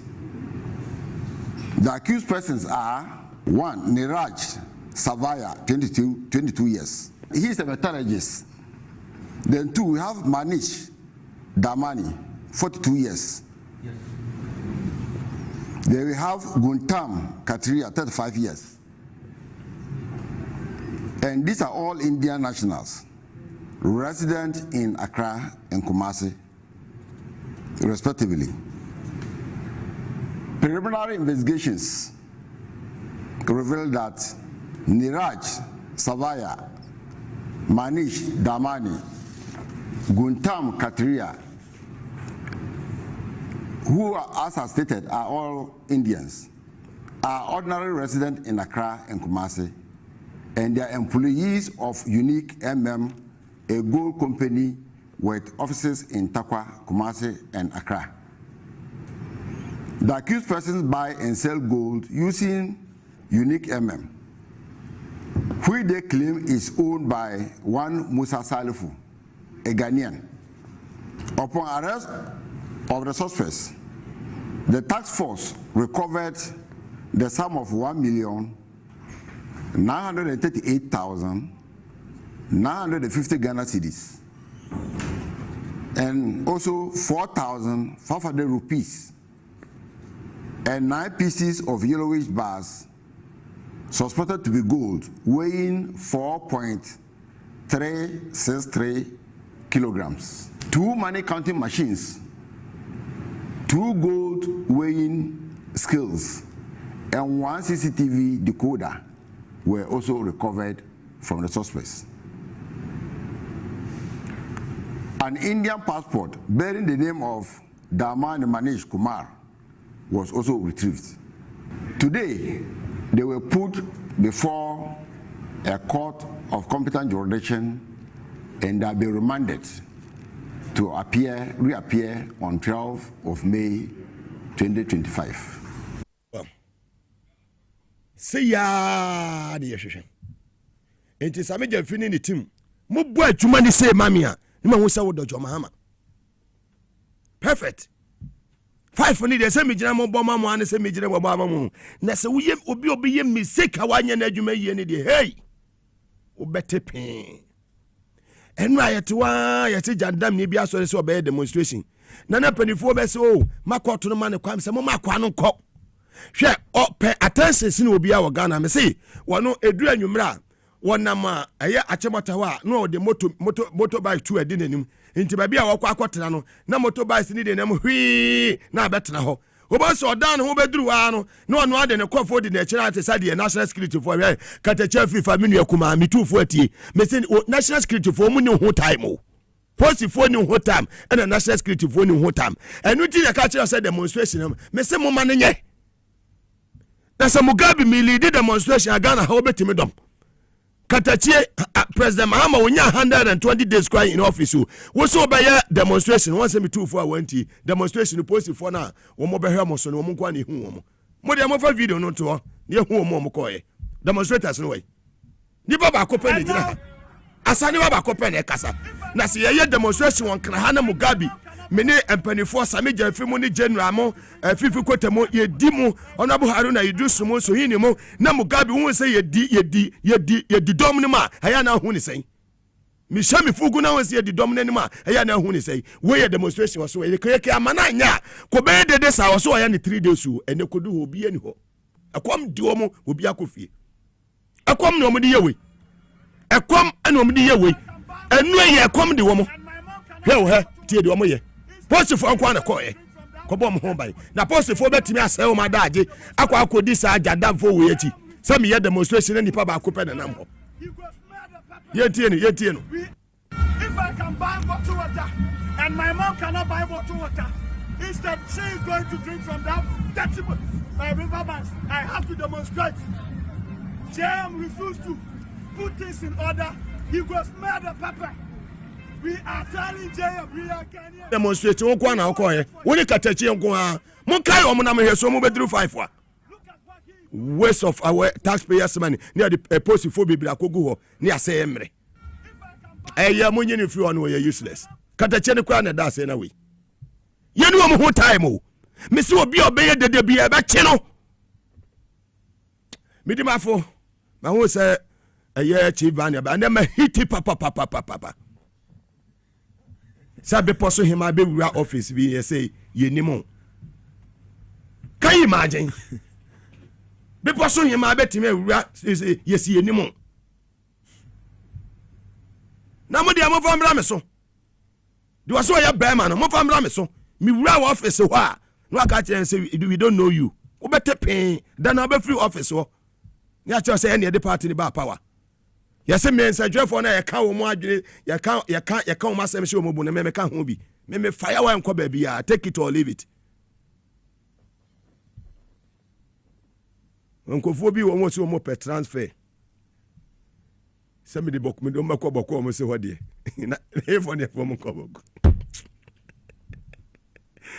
ei ɛde yo mede ane bɔkɔ fuei monya ne bɔkɔ wae bibia bɛyɛ yie wae mede mafo Muga cappuccino bibia bɔkɔ nyame adom Muga sɛ ɛnɛ ɛyɛ PSG ne Arsenal me bɔ a sa fɛfɛ ɛnɛ nwumere ya mpaya ne dwa me mom deɛ England team bi ɛbɔ ɛyɛ outside England dia me Manchester ni but team ni nko yie but na me say Ghana ni ho obo ne dia I was say me support ɛyɛ Arsenal even though party take part no na ontumi mu bi cappuccino ne dia na wo de free me de mafo ɛba ansa na chiban ne ɛyɛ lawyer Anderson bo abia tenase me da Muga ma me ma ahwefo ɛne watiefo adwo na yefiri me dimafo ɛba hospital a Dr. Time da so da no ana ne ye ne edi ahyiai na me ba nwumre ya eminante sie nyina ne sɛ nyame ya adom a yesi ajebo hwie be ochena na edane edru the 30th of April a yeka ho asem no pacho nyame adom ochena na 30th of April no adru ho emidimafo ba hospital Dr. Time da so opoko asem ayira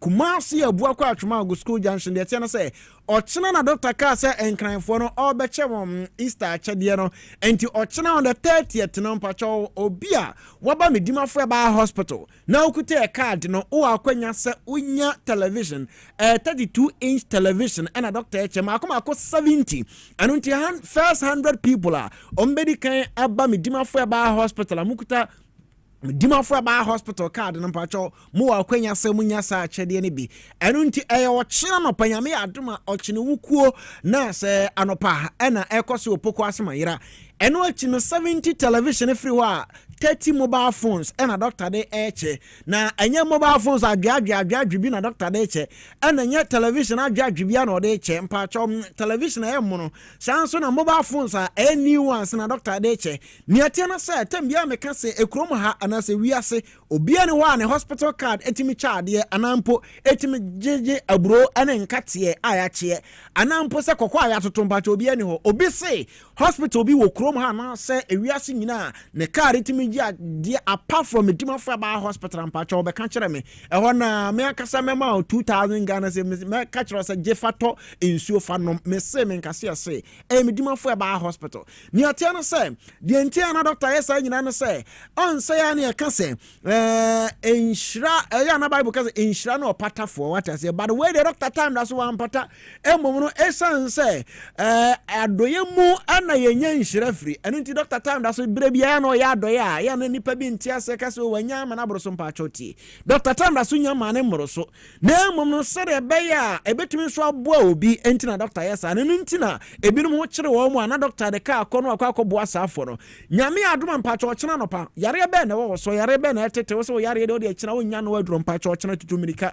bramidima fa ba hospital poko asema yare Kumasi aboa kwa atwumago tie mi ye obi o ha o se mi ankasa no menia da agya me ba midima fa ba hospital aba betena se maybe a 30 minutes one answer na Dr. Time da so etimi ahwe me enu ntinu na mpesa me ba ya pekin kran na be 5 minutes ni ahwe me na me ko eno ye premium service na sa premium service America ho asem no eno obe free numbers no na we book for appointment with Dr. Time da so no ye only Fridays mbacho fear da pe ena sa appointment na eba so eno nti obi o ye minister obi ye MP obi o ye business person oni adaje a ode ne ma me ni nua baba betena se 1 hour ansana Dr. Time da so etimi ahwe mpacho wo saforo betimi book for Fridays na Dr. Ababe show ye tensa eno no bookings na 200 200 Ghana cedis pe eno no premium service no ye nya de woto so mpacho obeda so akosi se oho beto obeje adura mpacho oda so dada sanso na aba for review so oda so edada premium service eno only Fridays ena koso barasha no so ma say medima fo ba hospital Dr. Time da so no eye adwuma efi efiada ekosi ni fiada so eno ti da bia eye adwuma sansa ayarosabia 24/7 eye adwuma ahwa aboa serebe obi biara ne ho edodo esan yare ente no ho betimi atonom bara me kan kire so medima fo ba hospital abibidu na doctor de adwuma esan se o ka kire yen se muni aduaba na momfa haban na mfa nsam ho yare senkente sanka onyankopon anka sa asebana nkire esan so onim sa haban bibi ti se nyamedua afa dua oyaw kaka pempen ani odum abra kenama kwotene nnua hodo ne entina hodo wawura me sanyare wawodo pa cho di bi ho ha me ba na de cheme but sa na ne din tie enu nti medima fo ba hospital bibidu na doctor de adwuma enu nti o ba osesa de oye Abraham o ka kire Abraham se Abraham firi wagya ne wona fie kwa asase we so na mbe o wiase nyina agya onam Dr. Tanda sosom ye ne wiase nyina the herbal doctor ba kope enu nti wo de o yare akina wo so onya no aduro ba ma bi o ya wo ba da birijo ba ma bi wo ampacho ba horo no ho anasabie no wagye mu na ne ho asane mpacho yare bone fabra medima fo ba hospital ba ma o ye 2 minutes o ye 5 minutes no mpacho sa mema no ye kan mema ye nkan ho nka ho ba ma bi wa kakra bi no abra wase na me de me de o si he ya mpacho o sa ba ma no ye mambofo akwesa o de ka tu kwan na duru kwan ba bia na ka na gya wasi wo kwantemfi afa no ani so ye ntoto ente basa wo ba no so ani so ye ne ntoto wa hwe ye kro be si usutro fabra medima fo ba hospital abibidro na doctor de ma wo mpacho menko fa aphrodisia ni oba nkonkoda eno nti na doctor ka kiro se oba aduro oba bi pa wo a mpacho aduro ya de ma wo no anya ya no mfue ya akwa se adura mrema we ubenum bi ubesabi ubetua bi no wadibi ye friend se num bi sabi tua bi dibi pato anya sa do na Dr. Time da so de ma oba also pa wo no awaduro no ye one tot pe udi gu anum na me na pato na jude so mu ne ba ma ne hia mu nhia bi mboso me be so nhira nkanya me obo soro bo asase se na eba no dem said odifo Isaiah our 2 Kings 20:7 ebra na ne manfo nyare wa hodo to te se wo so no bowura kwayem no teten haba mandubra hodo de be sa yare no Dr. Time da so enam sa kwan no so sa yare wo de oso wo ye chinjefo enu ntino tem ya oje chin osene Thomas a empo no kyerese me ka kyerese Yesu Kristo wo oje chin no osene no oba bi Thomas bra medima fo ba hospital bra be hwe ani so ade opa oba oso pa waduro no doctor mintua ka me wu wia na matua oka ba cho doctor ba mu waduro na wa konom ade ba ko no se be ma hu nso agene fo bra medima fo ba hospital ensuo no ade se nua ba hodo nua dodo na si emfie ba enima de kura ye ba ro ba medima fo ba kyero se de si ye na mbese na o TV no so ba mu radio no and numbers is 0244 774282 0244 774282 and a 0500 727215 0500 727215 afa 0245 449592 0245 449592. These are the numbers I offer me Medima fo ba hospital. But all your penny na uduru penny fie so from 50 years and above no tem bia bit is hypertension dem pacho onenu to nkwanta mo mpai de bia rada. Afa krampo cholesterol e ba ni padua no onenu to nkwanta mo mpai. Enti obi ho ka kire so o moja na ekosoro obi ho ase hypertension duro onuma o kidney sem pacho no kra bia nim. Esan say ya na the quantity the entire Dr. Time da so ba pacho temie pa. Dr. Nam holistic approach scientifically and a doctor and I'm so ayen ndro and ye nyendro ntisa bi atete no ne yakofa kukuo ne asese ndro na gum ne anoa na afa ya sabi cap mano ano mpacho this time around ntisa oba ye hwe oni padua no yare ye ha wo no na ye hu se yare ne na se na adi woni padua no afa this are the quantity draw quantity ade mawa mpacho betimi atu yare na se enti doctor ka kire say o ma 3 days and mpacho 3 days on beto o ka kire say ya ma 3 weeks enti na o ka kire obi say mpacho so oba na o kidney say ya doctor ma na otwema akoma yensa o de ka kire ho say awurade na ogba haban na o se emfa haban na mfa nse ho yare bad me kidney say minisika me de kwakoto obi de yare asie bar me komedima fo ba hospital esan say wo yare nyina agya esan say o ka kire en say Medro free Samaria and can so nkabo esanyare wa hodo nyina baroba kan na obi gi achinye osie na me de menyini ba enya ogidie na Dr. Time da so hia baro hia na montu abetu no ba medima fo ba hospital esan se Dr. Kra ono atena se oye orthodox doctor no ono hunu se da bi sa yare we aba meso yi me ba cho me komedima fo me ho beto be na omu nyina beje yaresa wo medimafo mo bi ntena ba bi nka nkyero se abibiduro se kidney me setam bia me tena TV na radio so me kase doctor ni bia o se abibiduro essay kidney no onfa prove mra me prove me say o se abibiduro essay kidney pa cho no kra bi anim medimafo aba hospital ye opoko ase mayira obi o se yamkuro ne yamatwakuro ne nso matwakuro pa cho ne ana di ekuro ba no H pylori e ya ba akon sa so obi o ya akon chena pa cho o chene kom no a o break fast na ne o ya na say o se anuane a eden bibi ti se ba yira ya chie na o wi gu ne yam sa ne o ma no etimi ade yamkuro ba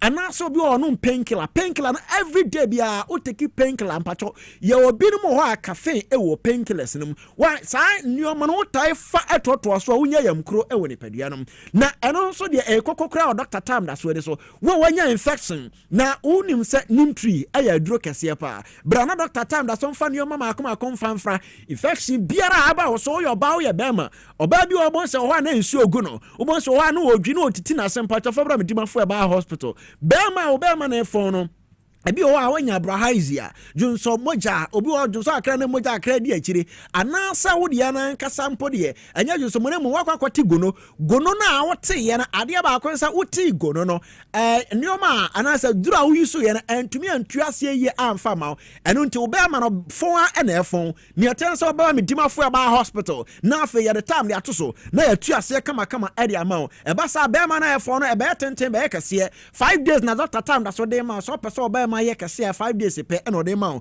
5 days ni duru so a ni oba ye no say 5 days na duru no de unya ye no ompa no ato so ayu so aduru no e be den se barkase nchachira no e ho be ntintini afa o de abo adwuma mo ba na ma mo opiafo nyame adom ochena premium service eno e Friday but ochena ya achede ya doctor time da so che fo ni kire mo poko ase mayira ofaka udu poko ase a ubenya mayira ka so besi wo doctor time da so o do ka na e ba oko Google map no so a no abomidimafo aba hospital Accra edo ba be piem enso na afa bia timi akonkan de ama ye do usini akoye numbers no 0244 774282 0244 774282 and 0500 727215 0500 727215 Dr. Time eda so ye better say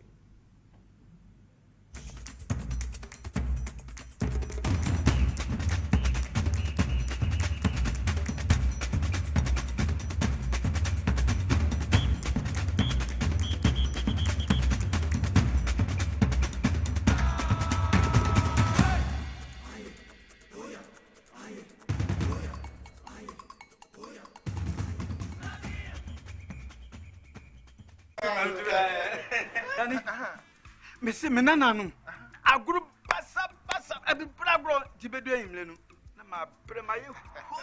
As for me, I take very good care of my grandkids. Ye di agro na ye sa eduru mre bi kra na me ba no timi de omo be gumi so weekend no. Hey, mumle. Memre.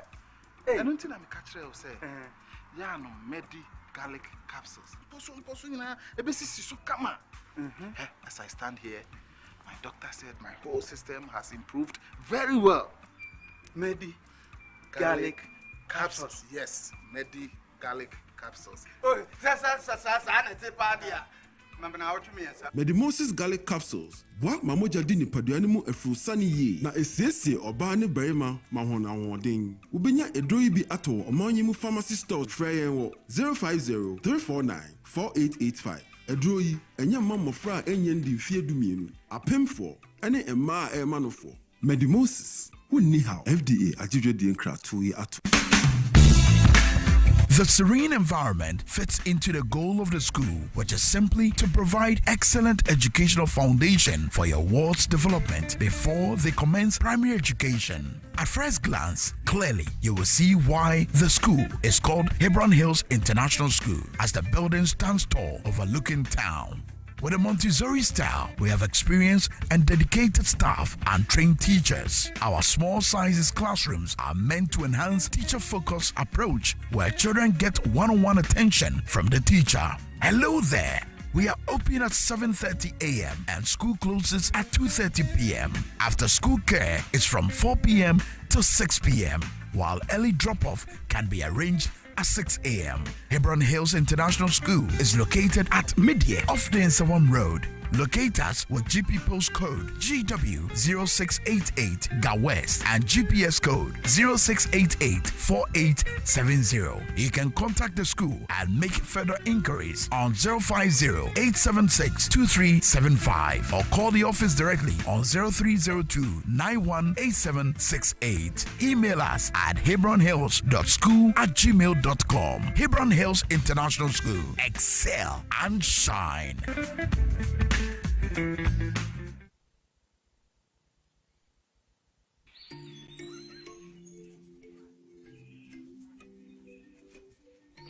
Upon your arrival, you are introduced to your butler, who plans your itinerary.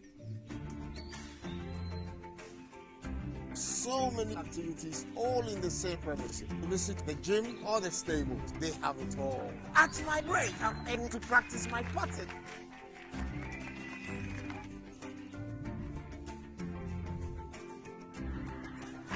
They used only electric vehicles here. This creates a serene environment.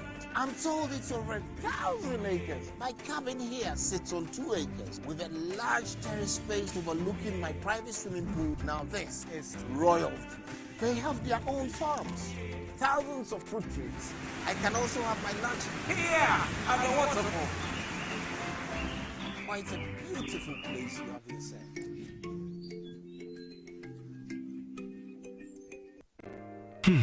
If I cry na menyisika, edia ye mefui. Ehin fa pa na menya bosia, edia tre medwuma yimu. Kai cry mabre, me bosia ato taxi fufu. Suhum Rural Bank. Suhum Rural Bank.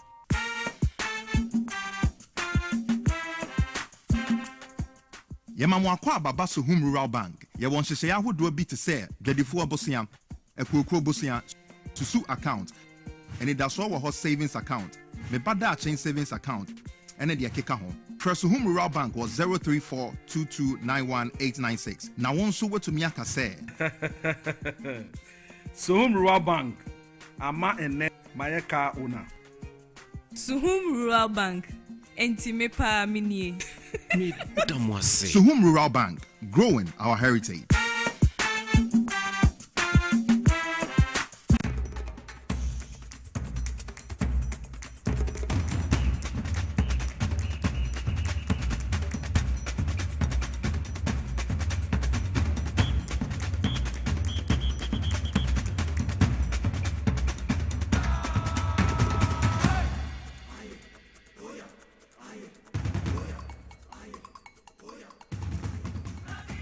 Welcome back from the commercial break, live on TVS, YZ, and also on Power 97.9 FM and all our affiliate stations across the country. This is IFA TV news, so IFA. I said, "Nay, a mema me said, Tian, I am memo, Tentia, Nimdia, Ahofa, and the lawyer Anderson Boabin, the man from Kwabin in the eastern region of the Republic of Ghana, where we are chimney, so a chimney, who fears of one binono, level headed. Oyemrenim for uko United Kingdom boni dia obi anim no oya moakwaba enia apom na boade na dia che na oso ye ho ye papa obi a ho ye dia wonse obi a ofri eye achemme anse me dikan ka jose bokudi ni bi ni fugo ni bokudi ni bi emodu pa you di tu mfem dabi etu mfem otu ogwana dane eyi na agufom eja nie eja gone are the days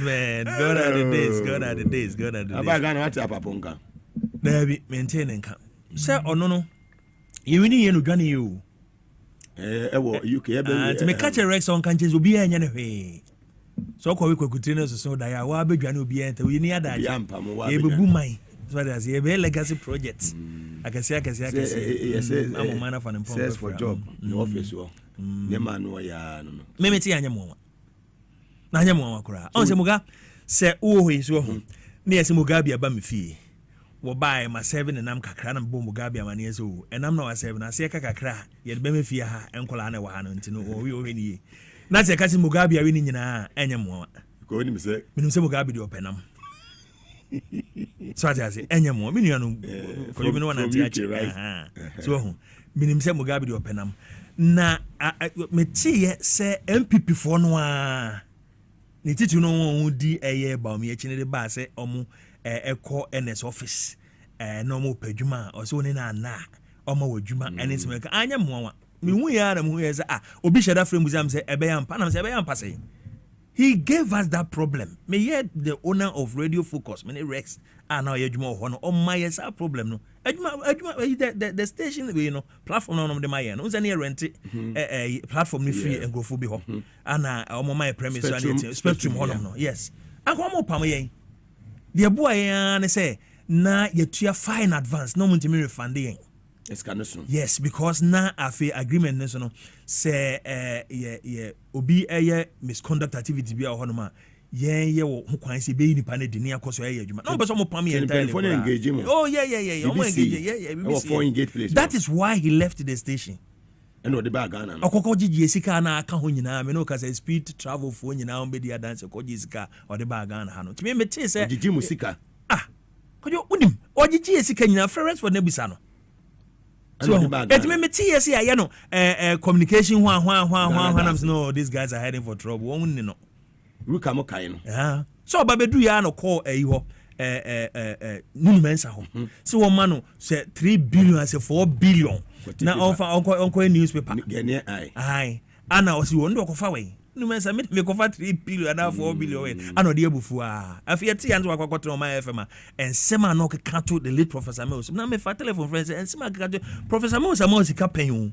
me gina hon Professor Mills e ni botom sika de amount pen na ka ensem to professor so we enye politics anka Professor Mills unhu ne be bia inka TV so kwa na abe ho no you ka unhu ne da in your life because baby onam ho no untwam ho because debi can us go share that debi ana keka se mfa no kind of cut phone no odididi mu a no nya abayama ne omo chin koko shem ne ade a onya abayama ne enipa crash ne abu bra wa Ghana gas wo no enya sem kweto na se omo games ne boko so omo games se kwa de se munye den se so mo ko thank you emu be den because wakokodi enipa bi achi ana all kaba omia won sem na ba omia for no so ede betom ye de etia na ye hwe we can only fold our arms and watch thank you ye tia na ye hwedi ye de enye ya sem you can say wiki boko bia boko ai UK boko na Mugabe Maase se mincho say say the NDC party na fa ntuma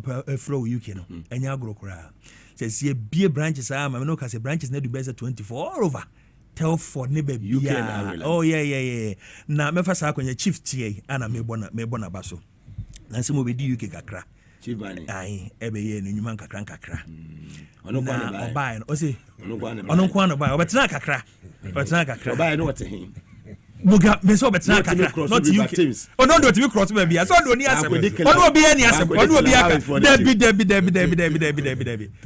to jadi papa o ho no yes when you di papa na to cross river Thames o omo bo tuo where se bo was kan sisi ya Thames no say whether they back from now e ho dwetwe a ya ho na me kone no across the land bridge na me kone na me hede tuko bongo ba no abesele ko agrobeso me hwene ma na hwene ma enu say me dey sofo me mpam ho asem es nyani pa ni nyina na betimi esa ebi obetimi awuro mi South Landing nyina wetimi ntwa tapes na bi because you osofo bi ka say yemra Manor House na osofo ka say yemra Manor House Jesus abrante bo o ka say yemra Manor House na oye honom na yemegiska no de ka akra na yemegiska ano frɛ unipei abapo na o ka kire say yemra na papo frɛ no ka kire so ene yan ma fa no ofie na ya come Manor House ma fa na ya kwa Drew bricks na aseda so jinam say adan iso okoba nam say me kom na say wa ye ni hopi ho no me nko nam say well and the report betna for engage place or not take for bi wo shop e wo ho wo wi wo mo eyi what they say beggar sa de ka 87 pounds we twa no le ba na abo apapon say dem so ye ngara so kokotua adam ka che rest for so kan me de no me nkasa me ka che rest for so kan che ne say kokotua ni 90 years asa I pa me refi entina me da chief ase no obae no obejinja ye mpa ye party nim no omo ana omo dwan akire kura na ye anthem no omo nim to chief share that dedicate no kire afi revo no omo ana omo nim asem ana fo be hye ye nkran so ana eboa ya ama party ne be ya kona anti ne party meet me raise over 100,000 Ghana cedis at the Baba campaign under the leadership of Conrad Dumba. And very for because Malik hobby. I only said be ojinam. No, Chief Malik don't know. No, they be ojinam. Southland branch. Yeah, ojinam. Yeah, eboy papa. And Chief, many sure ha me fasa. Ya baba tunu Ghana bia so a who see very nicely. Yeah, who see a nice was salam down. Yeah, great honum. Ehwe kama. Semisana. Debi. Ah, great honum. Yeah. Me peta ma be ho. Enam wo ho nti Mugabe kwa ebeboa wo. Omo ye kebab ho. Enam wo ho me enam bia bi wo me county. Aponche kebab. Me ne wonam no. Eno kra pe benya bi. So wo ma nya bia metimi akekere ade akọ. See the to free baby akọ. Say no there. Ebenya sire ba benya wo mu kwa be na ye. Ebetimi kra estima sa ne akọ. Yeah. Ni problem bia. Na Mugabe tese wo kase bi fa eye photo bi ho. Unse mpatemo na mete. Menya video no kura. Awenya video no mpatemo na mete. Omanya ne boko oma yen. Omanya ne boko oma because o kan kura me kofi ma sisi me kofi am mfa wo side do mefa be pono so on because omanya ne boko no ama ehun bi eya aba eye mantemo fi wo se ankwando bro sa area mo se sa area no ana matutu ko ne akonipa bebre wo hone. Sad. No. Sa anwatuo ni sa de no. Yeah. But national security for ne penifo hwe na omontumi stop you om na asumdwe emra. Chief bibi abakode. Muga yankopon na dum na won pa bonti. Etase waso apome. Kakra divine selection say ade chene kama na ade aseda manyame. Enwa so to be honest, this time I'm the 2024 elections, if you look at how Ginger Ghana or direct some of the communications with the economic issues now, so as a result of the fact that the NDC became so attractive not only for Ghanaians in Ghana, but the Ghanaians now were diaspora, and then they made sure there was a party activities in Sihunenyado. They did their own, contributions in their own way because of the belief they have in their party and the leader. Where's ambassador appointment and deputy ambassador? I bet fatane papa. Appointment is it lies in the hands of the appointor. Authority. And as he sits here and he's qualified, no. The moment appointor no, over find him. Necessary at that particular moment to fill in the space. No doubt they put him. Of course. And in fear nine, question in fear nine. You better not watch you. Look, the number of human resources year one. Mugabe, it's not about me. It's not about you. It's not about him. It's about the fact that and them you do go acquaintment. You na ever na ya bombarding yama about way to one we deliver. Fantastic. That is the more reason why me remuno na me appreciate the angle at which Erico with the support and the help of TVXYZ the fact there and one no wabre because Odum Rebia and Crawford deny one access because also the one associate is so deep with this group. To do radio station. For I mean this particular time, Nyankopon na Daruma, Ghana for Wajia Tumde, or there, Minimakura, NDC, John Dramani Mahama, Odi Newman. This is the time out there, NDC, our former band, various institutions, no boy certain doors. Whether Mahon, now wants to Wedjuman, what they did, Masebi, Ubikra, na what time we are going to there. And Crawford, your name the war band is in Tiwajuma a day, and Crawford who the professionalism, one was a bit to her, the competency, what the ye ejuma. Na my messenger in there. Assembly de Ubiantumka, Chidawara.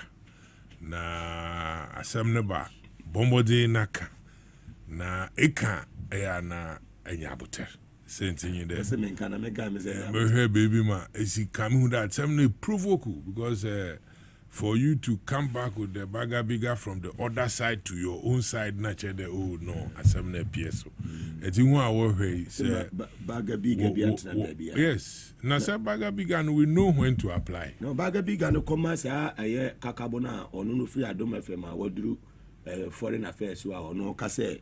Do you have a particular person be directed to him? Or stop? Yeah, across I invite him. Why? Chief of staff TV station, why invite him? Now, invitation, after that, no, Nimpakruna, when you didn't come. No, me here. Mo being friends, our manager, Mo be friend. Now, ebi our Nankasakra, I check as we speak. Now, ebi a casa no kind of because nti nyabote na pray ya dama enkrofo yihwe mesima ai baumia wada machine gun odisi na do no do all fire no tetetetetetete so I yearly's mistake na say nyabote kaka na officer John Mahama appointees no the one deliver ni meja no I'm saying it you Mugabe the mistake bia beba ni ho bia mefaya no Mugabe and I say no bia na me yo munti Mugabe you see say the way I will be in crocro no the man also in crocro no and adwuma na ye no Ghana fo obeji he di na menue na asemo kan no ya tuado na ya ye dwuma na cha or the Ghana fo hu de here ye amambu no or different yes Mugabe you see opportunities no or ye kakra nipa ni nyina so wodos ye nyina ye ntumi enkoni enkonko ye dwuma but what I believe in the every individual, you must know your strength. But even if I call you today, and I say, oh, Mugabe, Branabe assistance also and so on, you should be able to be honest to yourself and myself there. Assistance also and so the onyada motumaye. Nemu senkaminya ha motumaye. Na hasu nyuoda no imagine ha ma support. It's better than there. Eba pepiru hona imum se efi edwuma na wada mode boss mo man. Eba ye nde wankasa papa no company be a weboya enyi nkrofo bekasa anyhow obe affect the whole governance of His Excellency John Dramani Mahama na the NDC neither Mugabe once you believe in the ideologies of the NDC the spirit of accountability damn justice na damn equal rights na or here NDC you have every right to come out but I'm saying that you have to fire in the professional way. In the professional way whereby you pana or the fire no or besa continue na way who do professionally no or them reorganize them na me there me correct asemna Mugabe wakan na say fire no okoye combatant ahead of the professionalism na if you pana cry onya make a general advice and I will fire po but do papa no anya say bone ma no it's almost so much on your money, sir. I will fire. But Miss May, now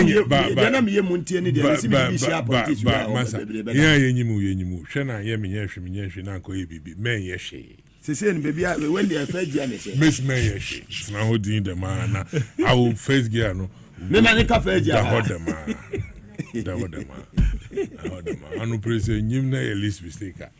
you face the consequences. Thank you. Thank you. Very well. Let's move. Lawyer Anderson, if I may share, His Excellency John Dramani Mahama and a Jumewura program and a Mahama case. Less than 120 days in office. What shall we see in his delivery? He's doing very well, extremely well, because over 2017 we no mobile on mobile far akunya no say tena se din na ye hwe what is going on. As NDC for and hu no mutu. In fact, we were surprised. Say at once now no militia group on the Delta Force for no sorry and I say oba wanyim a wodi asem ewo eye court no makokopam no we ya isi no makokojiwe no makokojiwe yeah ba ni anya sa o hwe owura Jomama starting adwuma ya ordinary nyina tutuko bo hye bi o hye bia it's now me say engrofo so mo demonstration demonstration ni pensi and police for eduoni ekoye na me say demonstrators ni say demonstrators 6 the passes kata check up so hu TV so me hu sem kutwe mo ho the passes and police for 21 okay no me 27. One no 27. And I saw for bear me and say numbi. And we bloggers. And then a mainstream media. Now, because we see it. So we see it. As ana why so Bibiaba is different. Bibiaba now can, of course, that is democracy. Others will be at the other side. Now they will be, pulling in and see what is going on. Say we will keep the government on checks. Which I can understand. But yeah, quite demonstration we see. But Osha, NDC about starting. Any pebi they are trying to replace everything that we have done. And to be able to make MP back, na MP person yes okuja tabla kwa. O no mai Katachiebi or person yes Mugabe and Kevin Taylor. O no mai but NDC planting plot any pano. Mama mo boni amubu ye no. Ana supopro hi ni pano. Ana mo sorry. Amamo boni no mubu ye no. Ana supopro hi ni pano. Ana mo sorry. So what I say? Obi anko ka say Kevin Taylor Brian Yajuma. And as Obi anko ka say there will be an baby no. So what I say? Mo ni ya mo ye ya. Omo transi din hu say there baby o man e komode kono. Si anse someone because at a point where there were people against them, even if they were standing by themselves and MPP for no kwampo na ejina and NDC ka say we are not going to participate in the election and they won't get the 50+1. Komunya. But we are not going to. That is how bad it was. So, and to be BAC, and to emerge some better Nasia, and what in the Guaquem, now what should you see after a year and a half, what Nasia? Obet me as a okay, there be when cost what any better. But Papa by near more cast away, Yamu Crani is so bad in 10 times, and I'm for invest of Ghana Medical Center and Ameba. I'm going to see it. Only Papano adding 6 months, John Dramani Mahamu, who saw the 6 months salary crash him. Pledge neighbor a large said we are going to a pledge a Tamo pledge on why no miss me the media become. And on the years, also controller and pharmacy come reme. Then some way and Yemena says he can't swan almost 6 months in film said Tibia and so cram the US social media 6 months near for ancient. Moga, I mean, Cassie Minchro. A month for intuition, a year Mahama Ken. Say, Say, Ariana ye can be at to our home. Me ye immigration application many papa. Oh, UK. Yeah. One of the major applications I made a human rights application, Article 3. Mugabe say yare bi bo e wa bruchiri. Na woni nkrata. UK. Yes. Yare bi bo na woni nkrata. Na say yare no ukura wo free mo no. Se de ukọ na wonya hu sika nsa ho yare. Ana se care no ana services ni wa. Yeah, obetimi ewu a. Obetimi ewu a. Ombema be pa no atena se. UK. By ethics means more my client Mugabe. I received last week I received a refusal say as my immigration for no a home of say the new government is launching programs on betimi anya chronic kidney failure ho way no refuse my client should go back, everything will be fine. I'm telling you, go back to Ghana. And so it's one of the area now among for kidney problem. We said that some call me no na me say depending on the intensity. Yes, intensity no. Yes. Labor buy no. Yes, intensity no. There be no so cry. They see it because of intelligence all over. Can you not say obinya a year chronic? It was very, very easy. Oh, friend, what I tell you is, listen, go to your GP, go to your doctors, bring all your reports. Now, I'm farmer. Now, make sure because we have evidence. Sometimes 2 days. Now, not dialysis and so. I'm telling you, and people here dialysis 3 times a week. Only 1 pay. Now for coffee, and it was very, very, very expensive. Now they refuse application, telling me, say, Article 3 will depend on for my client, about dialysis na make I buy for front of bag and your mama buy all the near me. Say, I'm not going back to tell them, say, listen, I finish lunch. My client with the woman in court. Woman in Tennessee. Now into me, I finish lunch. I don't know how it's gonna go. When you are dancing, I say, and near much you say, yeah, Obi, I dance in the sea. It's a make us say, John Mahama ain't wasting time of people like Sanko Fematigu Mountains near the Adeno. He has a legacy project to do.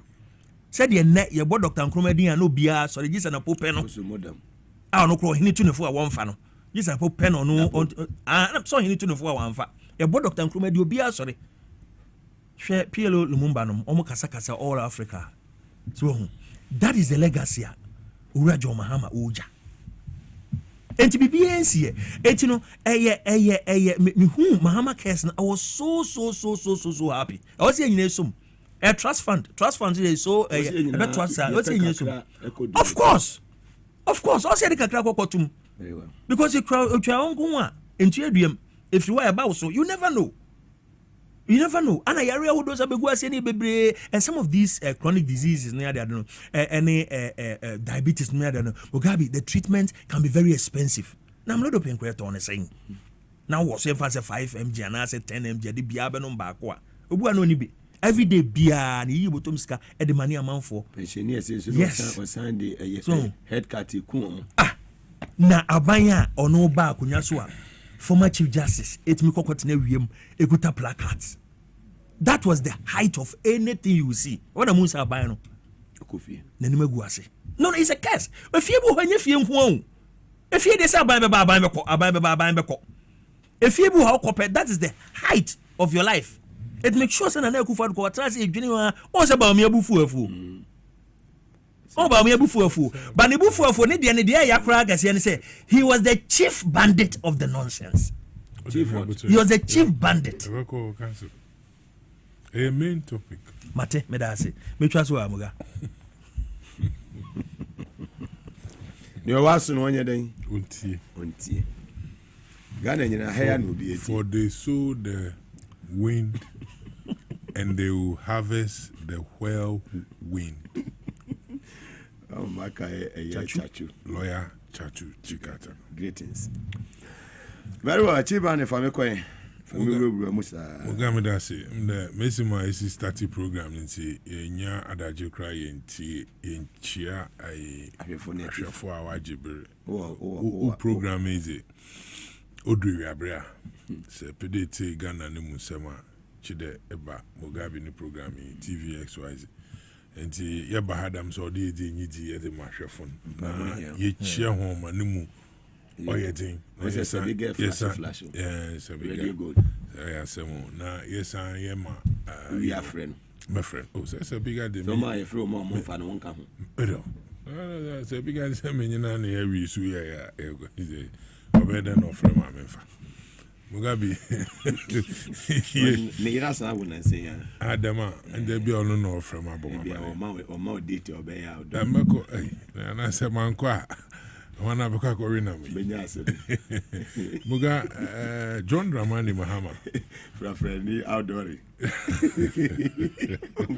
munko himo na mai Muga ya da jeso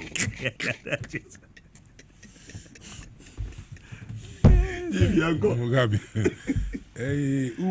Topics here that way are very interesting, and I'm happy from the point Council did feedback. You know, or you'll be or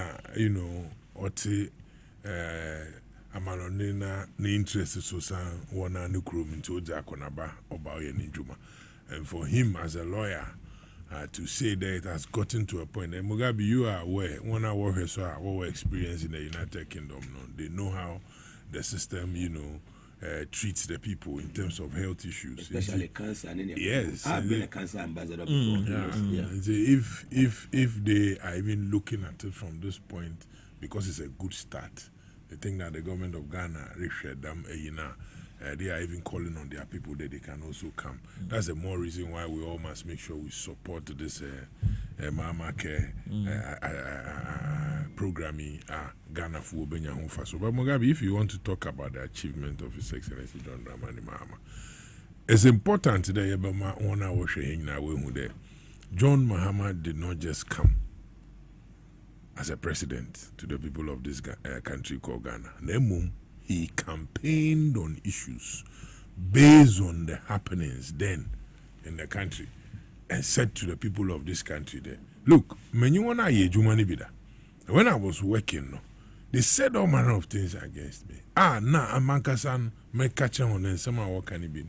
No, but in party, he decided they about ma, Nanado Danko Akufo-Addo, Nabaumia and the white train to see Nanado Nodri. Akwan. So that Ubutu Mwababa govern. And we all saw it. Now he told them there, say, our opposition, one of the things I will the government or spend the Ghana Sikano Basa even in recruiting the human resource I will to my Juma with Ghana. It is a Yankupon and I don't know about your mampaina. Baby more bashe na first savings are why leakages be unnecessary or blocking or yet the human resource or the Bayejuma, i.e. Nankasani ministers of Bayejuma. The moment he said that he was going to do 60 ministers, as usual, Baumia thought that President Mahama was just doing Mori and Ibi. John Sube also, Montuma, Mayan 50. Meanwhile, na nyimpa na onyine tina hono onyine yejuman wa madu hwem when two am boy nano one kan anche Ghana for the 125 me I don't support but why am boss intina meto na nyame adumpo na meba onya hu the President Mahama so 16 we hu the Ghana for the emuefo nti ono so ba ya o se 50 na emuefo no when we get to their thank you to I will explain further for you to know why I choose to use that word there onu ohwe na dwen ye ne de wa fa yente den wa anade damia yeto ete kwakwa befo bi na ba free aba na fa no mboka nti for that matter no kon be fa do bete kwakwa ono na no de here fa do President Mahama Beno ministers are in there 56 according to the national chairman of the party 56 also other 4 pending which will get to that 60 our promise pay the 60 no better over release the national chairman is on record to have said the other people what the suggestions be about na the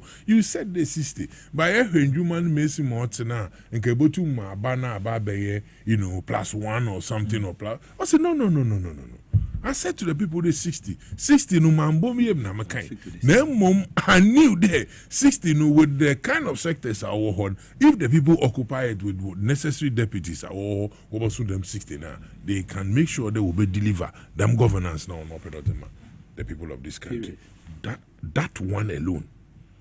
Because you see, he was at the forefront of the campaign. Of course. Telling the people that this is what I will do.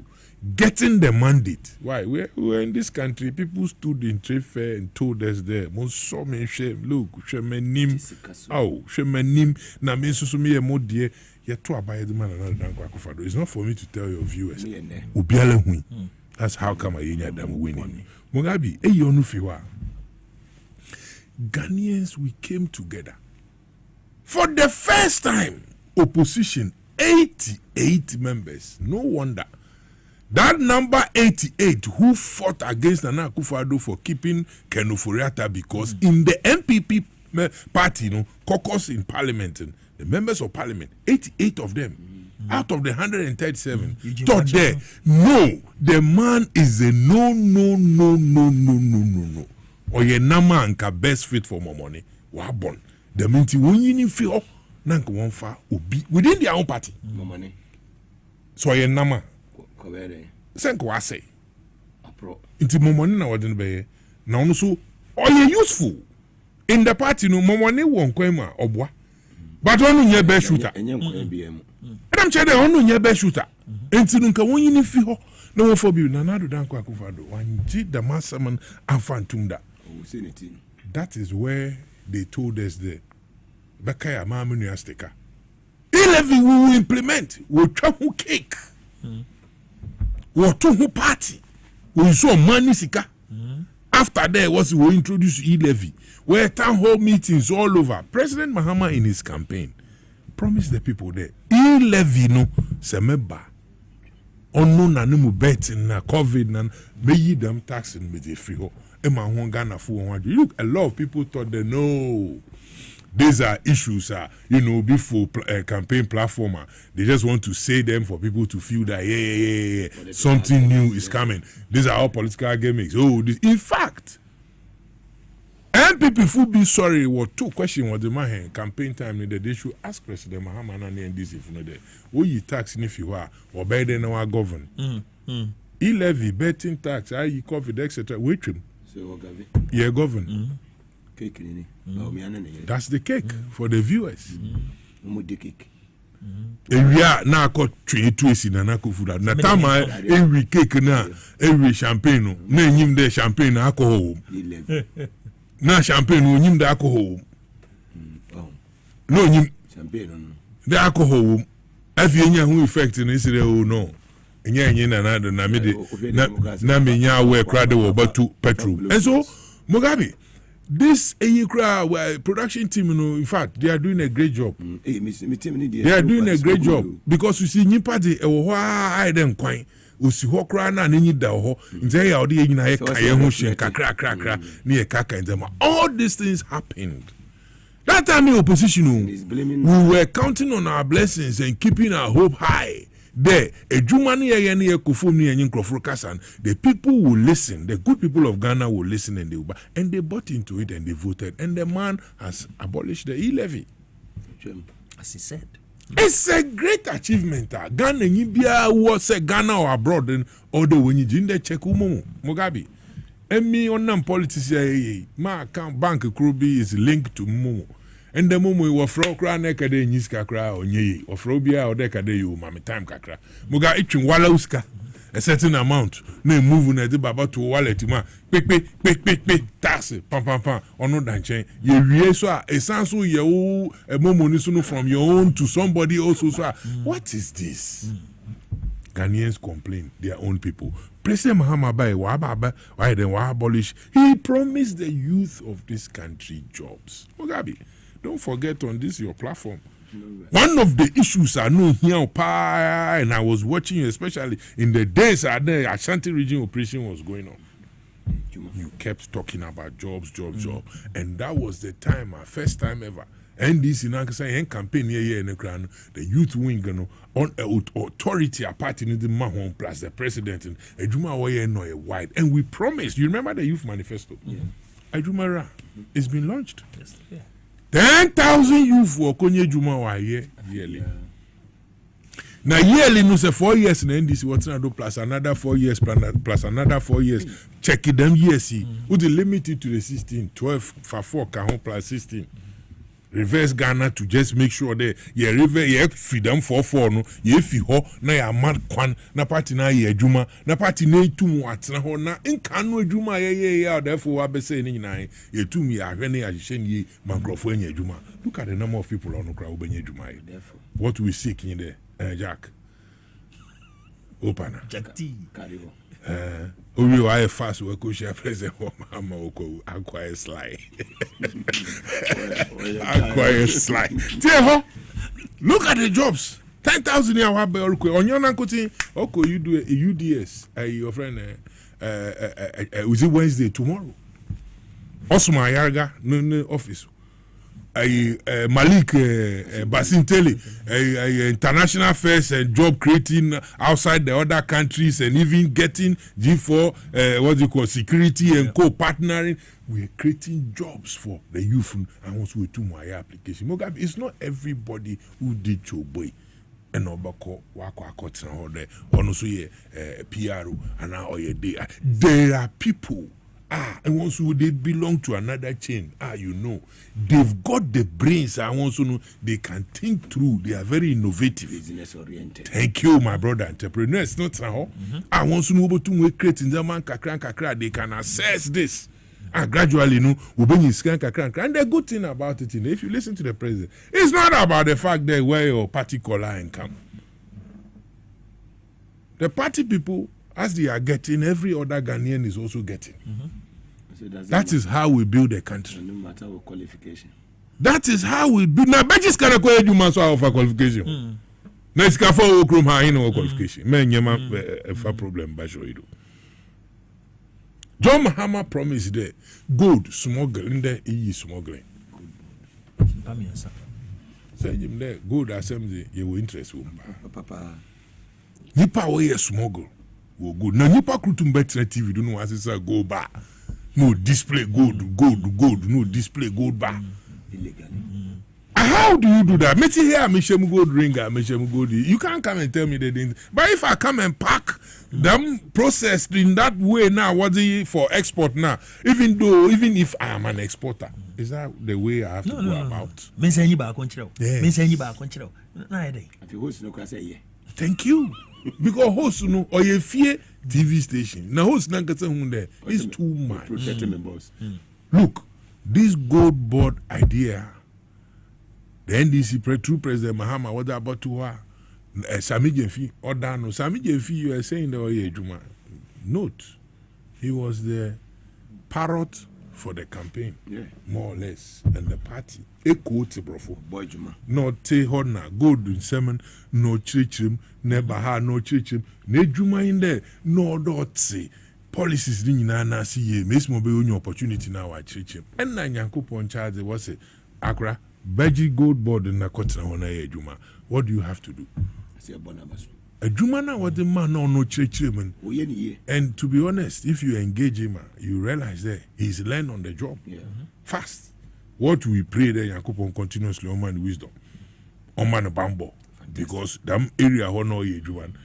As much as some power honor be fuso to make sure that I and Pabon overpower be funde biama agenda no sinning to make sure the president was man and establish them why a good boy in them you can say emblem.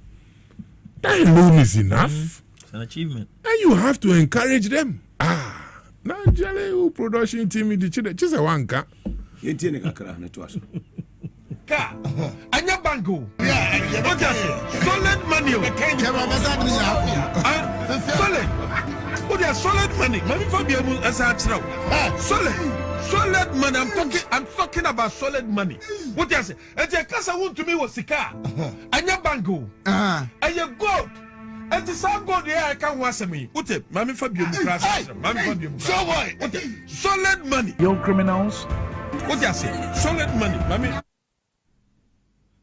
Chief Yanko. Mugabe, solid money. Thanks to my production team. Solid money. Production team watching solid money. Kevin Asante. Yeah. Akwani is a solid producer. Mugabe, things has happened in this Madagana team. And I keep telling the people, that is how come when the group of people said there were a demonstration and all that, I said to them, when I heard that people were going to court to stop them, Mugabe, you are a witness. Yeah, demonstration, one-man demonstration. When I decided to do one-man demonstration against Baumia for not speaking on the economy, my brother, Commander Juana Sule Garba, that time regional, or the more, Onona, Mala, Mimpa, IGP, what's the order from my back? They took me to court. Obia yeah and no family you kasa ma bibia wa tasi aye route na dina and no fam called me the police chief staff and wa frema masa what is this he said can't I meet you this and then I'm say by this time also it was around 5:36 also can you come to the regional headquarters now you think I'm a fool I should come to regional headquarters by 6:30, where the police office close. They close at 5 and 5:30. And I say, if you ask me to sit down, who is coming? Menfino hukra. Anapa. Hey, Anajuno me the whole chief staff and I send him rate WhatsApp. The way they read my WhatsApp. Which if you want to save me, you should go and get another to do that. You can't just get up and say. But as a good citizen, I called my lawyers and go. Now I say one more thing. I'm Alvan and team. Walk court no. Judge ni bufu ya ama. Ohona mune. Still court in time MPP for one. Yeah, what judges are papa. Of course. Oh, what are you telling me? Of course. Besiani catch him on there. Now why is my right? Now me pay me one man. Messi one dimechi na me come fa ayi me petition come about me. What's one allow? Jack this one man yipa 19 come on na yenko. Yipa 19 in come on yenko na Sule Garba na ni team no work off akwa police nimi. What no koye kanana na kwa no ko share t-shirt na yedi demo no Ghana must work. Akwa ni small girl. Make us nyina no gina mechi. Oba plant bibi na boys so man kwan. Later no me shock any movement or Timothy na me say na me the person doing the demonstration. They didn't allow my vehicle to follow that thing. What are you doing here? Me you a policeman, I know you. The videos are all there on social media. Mugabe, the guy police officer, got you are making sure that the court order is saying 20. Yes. So you counted my number 19 plus me 20. And then you got somebody to wear Ghana must work t-shirt, making it 21. Now, contempt. Obedient. Now, what do you court? Now, what do you call under the Ghana police? Enti President Mahama need delivery no record in terms of the promises, and it should be something now. Even if obi pede o ye ne demonstration, o monitor no hwe de adwuma no ye or today. Na sembi wo ho kan na asem no kan no we today basement na aka de galamse no do mi bi crowd na adwuma bato. Na ukofa community mining bay na nkrofo na kasa we share community jacket na wo to galamse in the name of community mining, including his regional chair. Wakofa mrabiaba also damimbre or ala forest no kra nya paper kra tum rem na ekotu. What is this? These are the things, sir. President Mahama so obey na dam no oreye na nanamoru to ni chire ma wankasa hu de or sesandema, and you want to take certain actions. Why? Ghanaians no now what to Obama President Mahama, they are the same people that will monitor the performance. Sure. And it is a work when I say performance in Koda, the same people no in our over join you back on the street. Mahama K in check the first or the Unia is it van when we were using these mobile clinics, what's it called, villages now. He promised in the campaign. The Mahama K or Baba Bobazi, and the Mahama K and the Bayano. 1 year when Buya Yimtiao. What's a Ghana for? Minishi a medibeshim. Nemo a Jumana Mozamam. 24 months, 12 months times 4, in 48, and I am not. 48 in a Muslim Fanko Juman. Me, you know, 6 months. Na me that 2 a seed. Nam da support to them Mahama care no na kidney live them order a year every year when you to me aboa e man krofusu we nya hoto a or your promiser will deliver and the ministers so support. I heard the honorable Akando Munia Gabna, very solid guy. Don't mind the body, mind the engine. That minister na wo hu dam na hwe na se be hwe ne body a engine no kitan ne hu Land Cruiser mbai. And when you go to Nukrum, I've been there so many times now. The kind of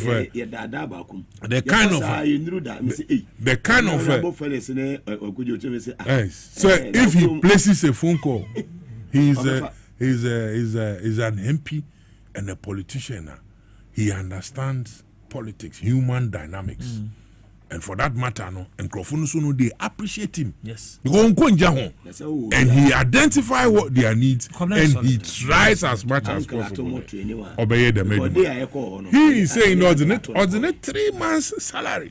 That's a lot. Let me tell you something. Masa, if you are a leader and you take such a decision, me 6 months. Drama President Mahama 6 months salary in Kodo Kofi. No, you need Lodina and the man in our dream because you're not good in this guy. But he decided there. On the family, no, we decided 6 months will be sacrificed. There, the minister Urbana our plan there, also be sacrificed 3 months. Or share the boss Nana Montuna knows in the mean to me, you boss in Nanto.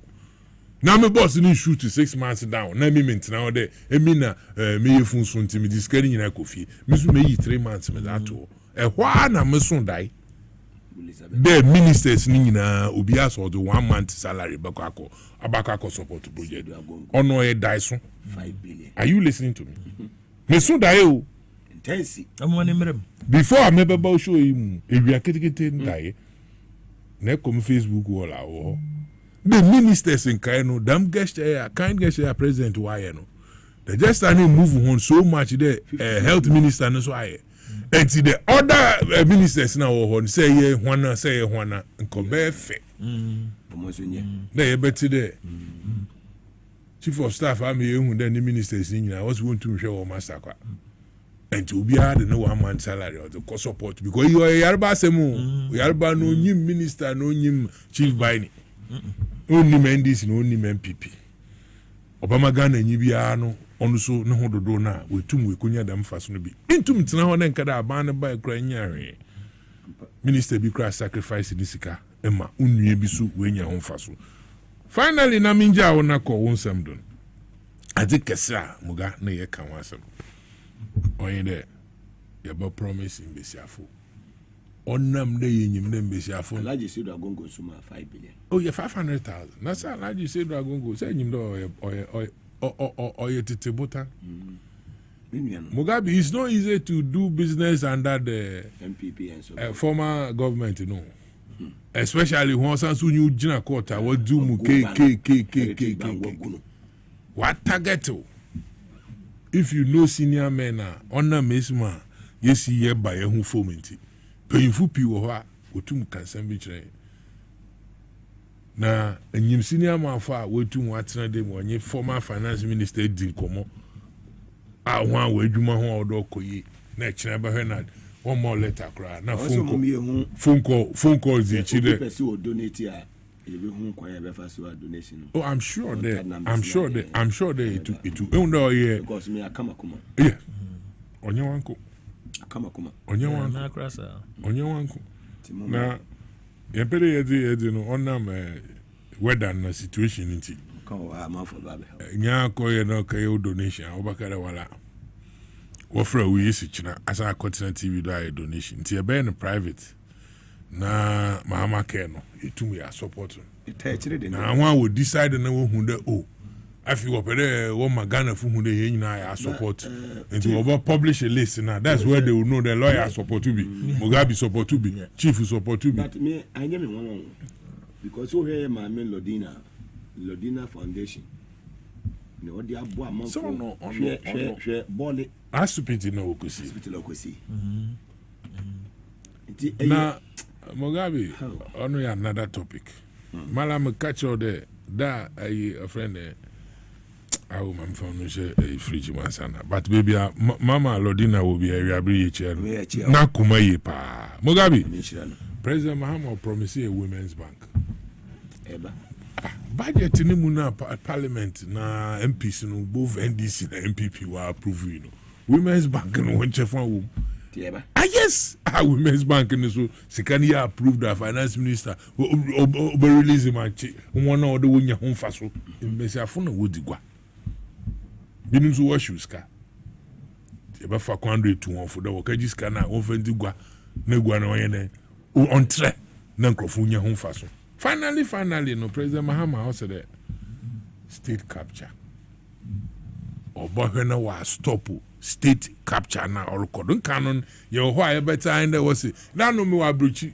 boss na me wo ukrom ho na that time no na makọ up north me di juma bi wo Manchester na weather no so you can't trust the weather I'll flop them and how am go social media was akoto there was a bona ridge prison for one land be over and a government in nature and I want it but there was a cantonment about for her land over and a band nature every time there was and there was a shooting range rotation and then Crawford offense. Look at this. I mean, what is this? Look at this. Nankano na your friend there about buy na bank corner about buy na bank corner in same simum mum said damn na one num kwaina enka baka ma benye bi kra na ba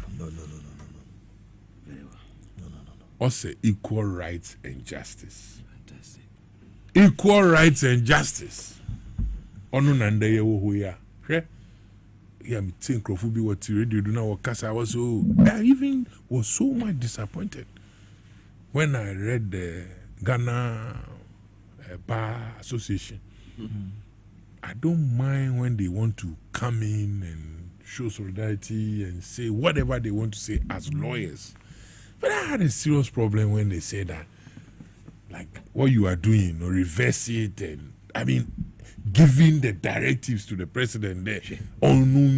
Now, meanwhile, president, on far, Bibia constitution in tune chain, and the president,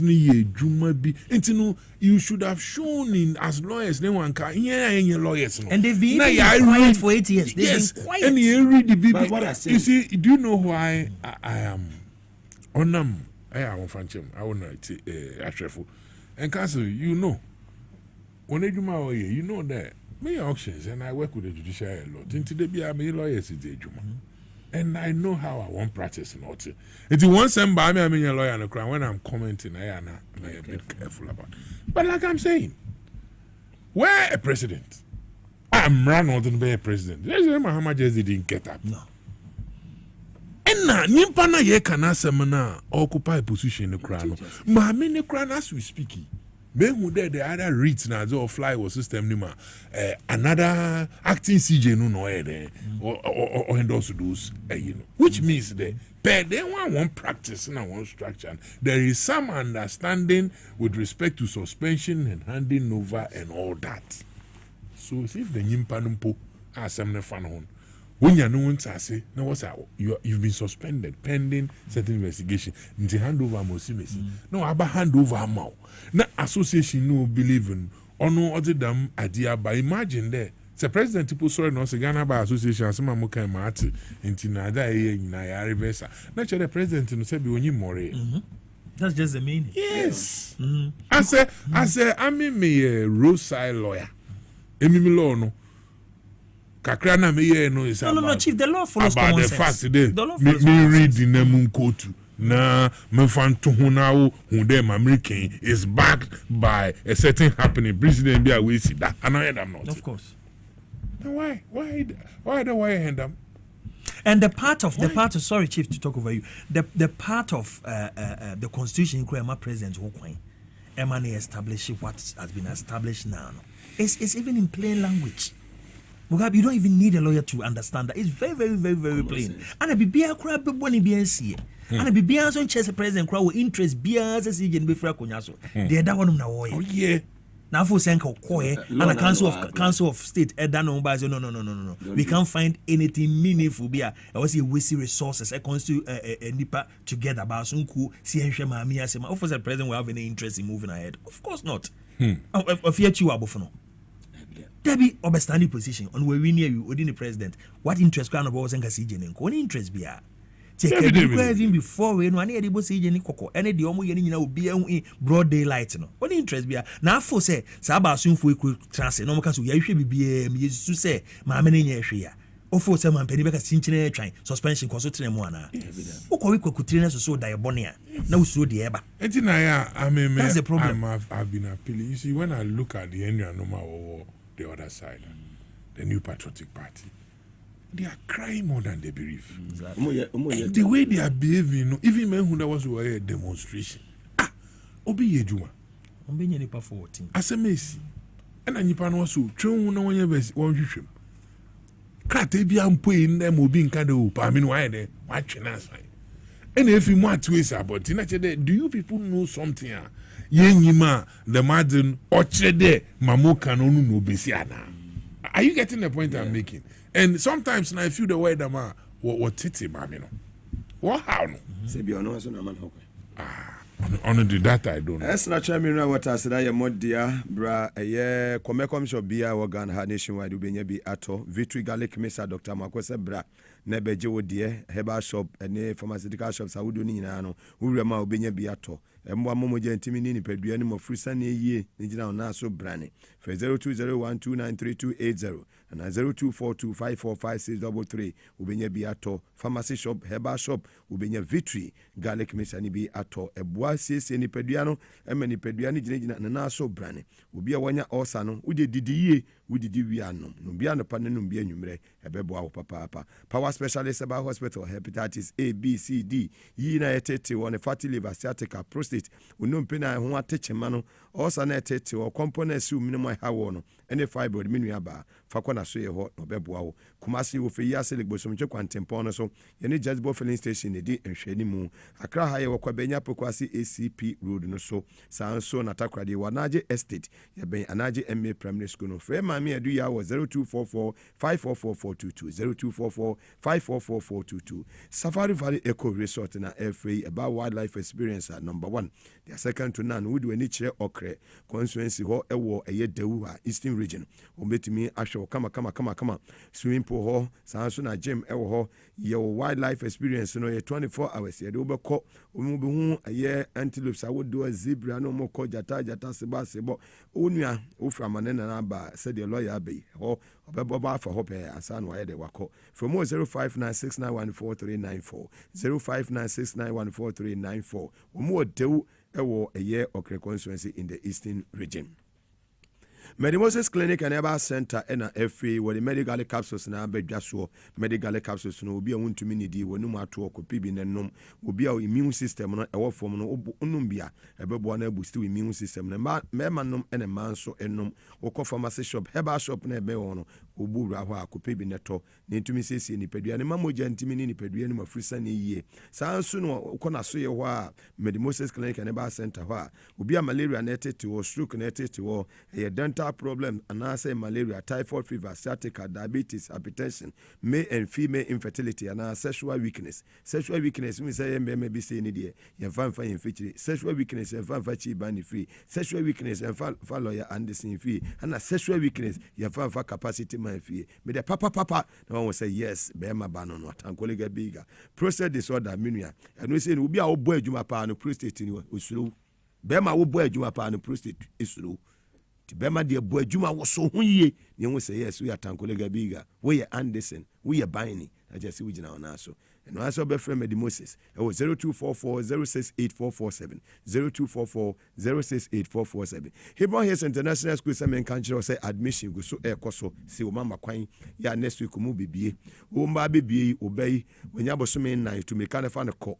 And no Kosibusumi in few numino, a Montessori and Titi and the Bemano, or Malani materials in free UK. Sanso and a lower and upper primary so admission go so air cosu giddy. Or more media of than some room, or more by media Presbyterian Church, would do a nature or mobile ye papa. You may go in another room, in your Atamoji, Masimuga, Medeme Bane Baho, Tamoji, leading member of the NDC. Send me Bane Baho, my whole difference, baby. Yami Ancient Hebron Hills International School. Lawyer Anderson, family my minimum de watch go. Oh, there be sana next topic no was toy omu ko emeboa. MPP there. Mama me 55 near pen. Ana me pese me jado do na ama chief. Na de me ka che o makakra ne se BBC a wotena se na we evaluate the buy answer. Na we evaluate nya na wato aso. Na eyom se a Monday to Friday affair. Se omu free na no. Na Ghana for omo nam kura ka se Ghana for anto aba. Me no on se ye baba boy no. Na me wo Kumase KU. KU menshia south no. KU1 KU2 KU3. Na de no person me nyina ehu ye. Office admit you know ballot we no tete be se 10 gu hono. Yes there be 10 20 pan ba no ate ama no. Ono nya adwene. Na PPP near Wujina ho. Any a Pelupa defense LGP as one. Who LGP near Wujina na MPP ade da won sa. I'm scratching na who say we go fia palu na ade bai. Ozo we ye na mjibi. Any page agina ho nyina set up a che se on pese omu di ensemfu ni amom kwan. Omu hwe se de ani abre na ya amom kwan. Now what they have to do in some better na say. Now they have to leave the excuses out. Now, in some better getting within themselves, no matter share they see, you know, they are going about and now parading excuses and not even being accountable. Fighting among themselves. So what I say, adia ba kwa ya pa no. Say unipa enya trust womu. Amafo nya ratio mu pa 2016 no 2020 ne dey. Muga is yet to be discussed. I feel they didn't win the election at all, but I'll leave it aside. Omunya ratio mu 2016 no. Na mo betena asina and rubbing it in their face, the arrogance of power. Adwem bone on betena so very very disrespectful people. Omumubia. Full of themselves. Etika mo 38% no munye bin sida wo. E bin sida and I tell you to Mugabe in the next 2 or 3 elections, e just anye adwuma yie. Omuntimi appreciate more than 4 kra. Ana sa 88 oma call many ma e bi esi to beji be say 8 bi ana 9 bi na afi ba bi aka ho. They can never move beyond 5% on Babeka 38 no more. A bad diama wom. So because just say they almost display everything about how not to govern. So how not to govern. I say what bibi see a free akunyaso no NDC free akunyaso no ana manfo hu say woni keka nsem bone efa NDC ho ene ewura dwoma ama ho anom di ni free akunyaso. Enti wo hwa ewura dwoma ama ne NDC free akunyaso 2016 no first 120 days no ano ana fe ni nyuma paw ye nyina obi wo sa ona ye we sa ngwa na ekoso onso mo do mo frɛ konyaso bibia sensi anko mo frɛ konyaso na nko mbo bra pa And Cabetis, oh, Nana do crown or cofa, air by me by a fini. So, me are the pa. But don't be for such oh, me. Baby, in fact, or mining now crowd and the crime scene. But only say the SOE engineer that and your uncle, and don't want to help you. Now, baby, it's a national signals board. Can you believe say, any paper crack your man, no money to be on the signals board cry? Area, obi friend with some say, yes, will be yesterday 27 that transfer 1 million national signals board and also bad bang. And I'm saying, oh, no, say, then your home pony. And other areas. I'm not saying home pony. Any can I say, can of rat am on the mean yamare. So, o me di bonia for money mu baby boni o me di no. Mugabe bu ha, or say you have to just would di boni na chia, would di boni na chia, on hedjuma kura. What's all yen? Untimi nya ba kura. Very well. Chief. Muga? Yo, I'm there. We'll top next topic. Oh no, yeah. I said thank MVP, thank you. Send me 2 minutes near. Mugabe, I said I'm going 2 minutes. I said because MPP or a political party no time abandon. And you went in command and we do the Ghana factor about that. We have one reorganization or yeah, Sebi on your private, into 1 year on them. Now, all year or Ghana Hamu BR ship, no BR TB. Or your party be so what na bemda. That means party no. Otum form a band that should be more. Of course. Now, when I was talking about the fact that President Nana Nanko Akufo-Addo ne 88 ministers worker say levy no or Dr. Baumia. Yes, Nana Dona President, former President Nana Nanko Akufo-Addo, former Vice President, MPP flag bearer. And one a woman yet there. 11 no man have so problem or them you know. And then what's why thank you to now thank you to now the same presidential candidate is telling us now there na Ghana for catch in there no moon pay levy but so party no yentie Ghana for catch in no money mo as a party no yentie. As a do maybe cry what 2 petrol mukra no he's not aware. He was campaigning Obuande Watu. And this is the same person no catch Ghana for there. President Mahama cried where DB and now he has 8 years. I just want to ask useful platform can see Mogana me bisa Ghana for nyina obi out MPP for and this obi a won ben so won bisa no mind.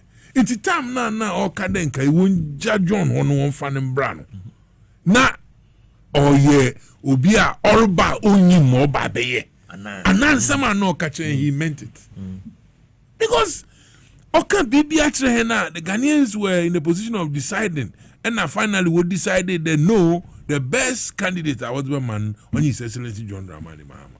Equal police station was every caller is a potentially. Please, you need to pay go. Hey, 90 Ghana funu. What to abandon what the phone what the man. That means he was just talking. Yeah. He didn't know what he was saying.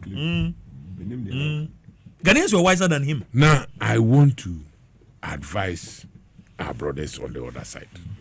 Look, there is nothing wrong with the party going into elections, a party in government. When you're such a humiliating defeater, what a reorganization. There's nothing wrong with them to do a thank you. But Muga, the question is, you lose like this, you lie through your teeth. Now you come back and you are telling the people there who they be manang work and cronye them, distancing yourself from the man. And in the party now when you say 38% to say 32%. After what's why a report, my Kukui report. Instead of you to sit down and appreciate there, it's in order reconciliation. Near can be a woman. Why in the rather agenda they hold them that Yenko thank you to a new project. And I can't so say that. Said I'm not that. On the one amnesty. And I brought you so say that. And they say unity no back from our body our trouble no be a The center cannot hold. No. Oh God. From United Kingdom. So and Madam Penny Chief so as a former deputy national organizer of the NDC. Mugabe Maase in so be person him and any team Eddie Mreno in Siakasi about and Eddie Abraham. About the end of me anything come out, Ebesan Eddie Asia. Mamunina mo anything.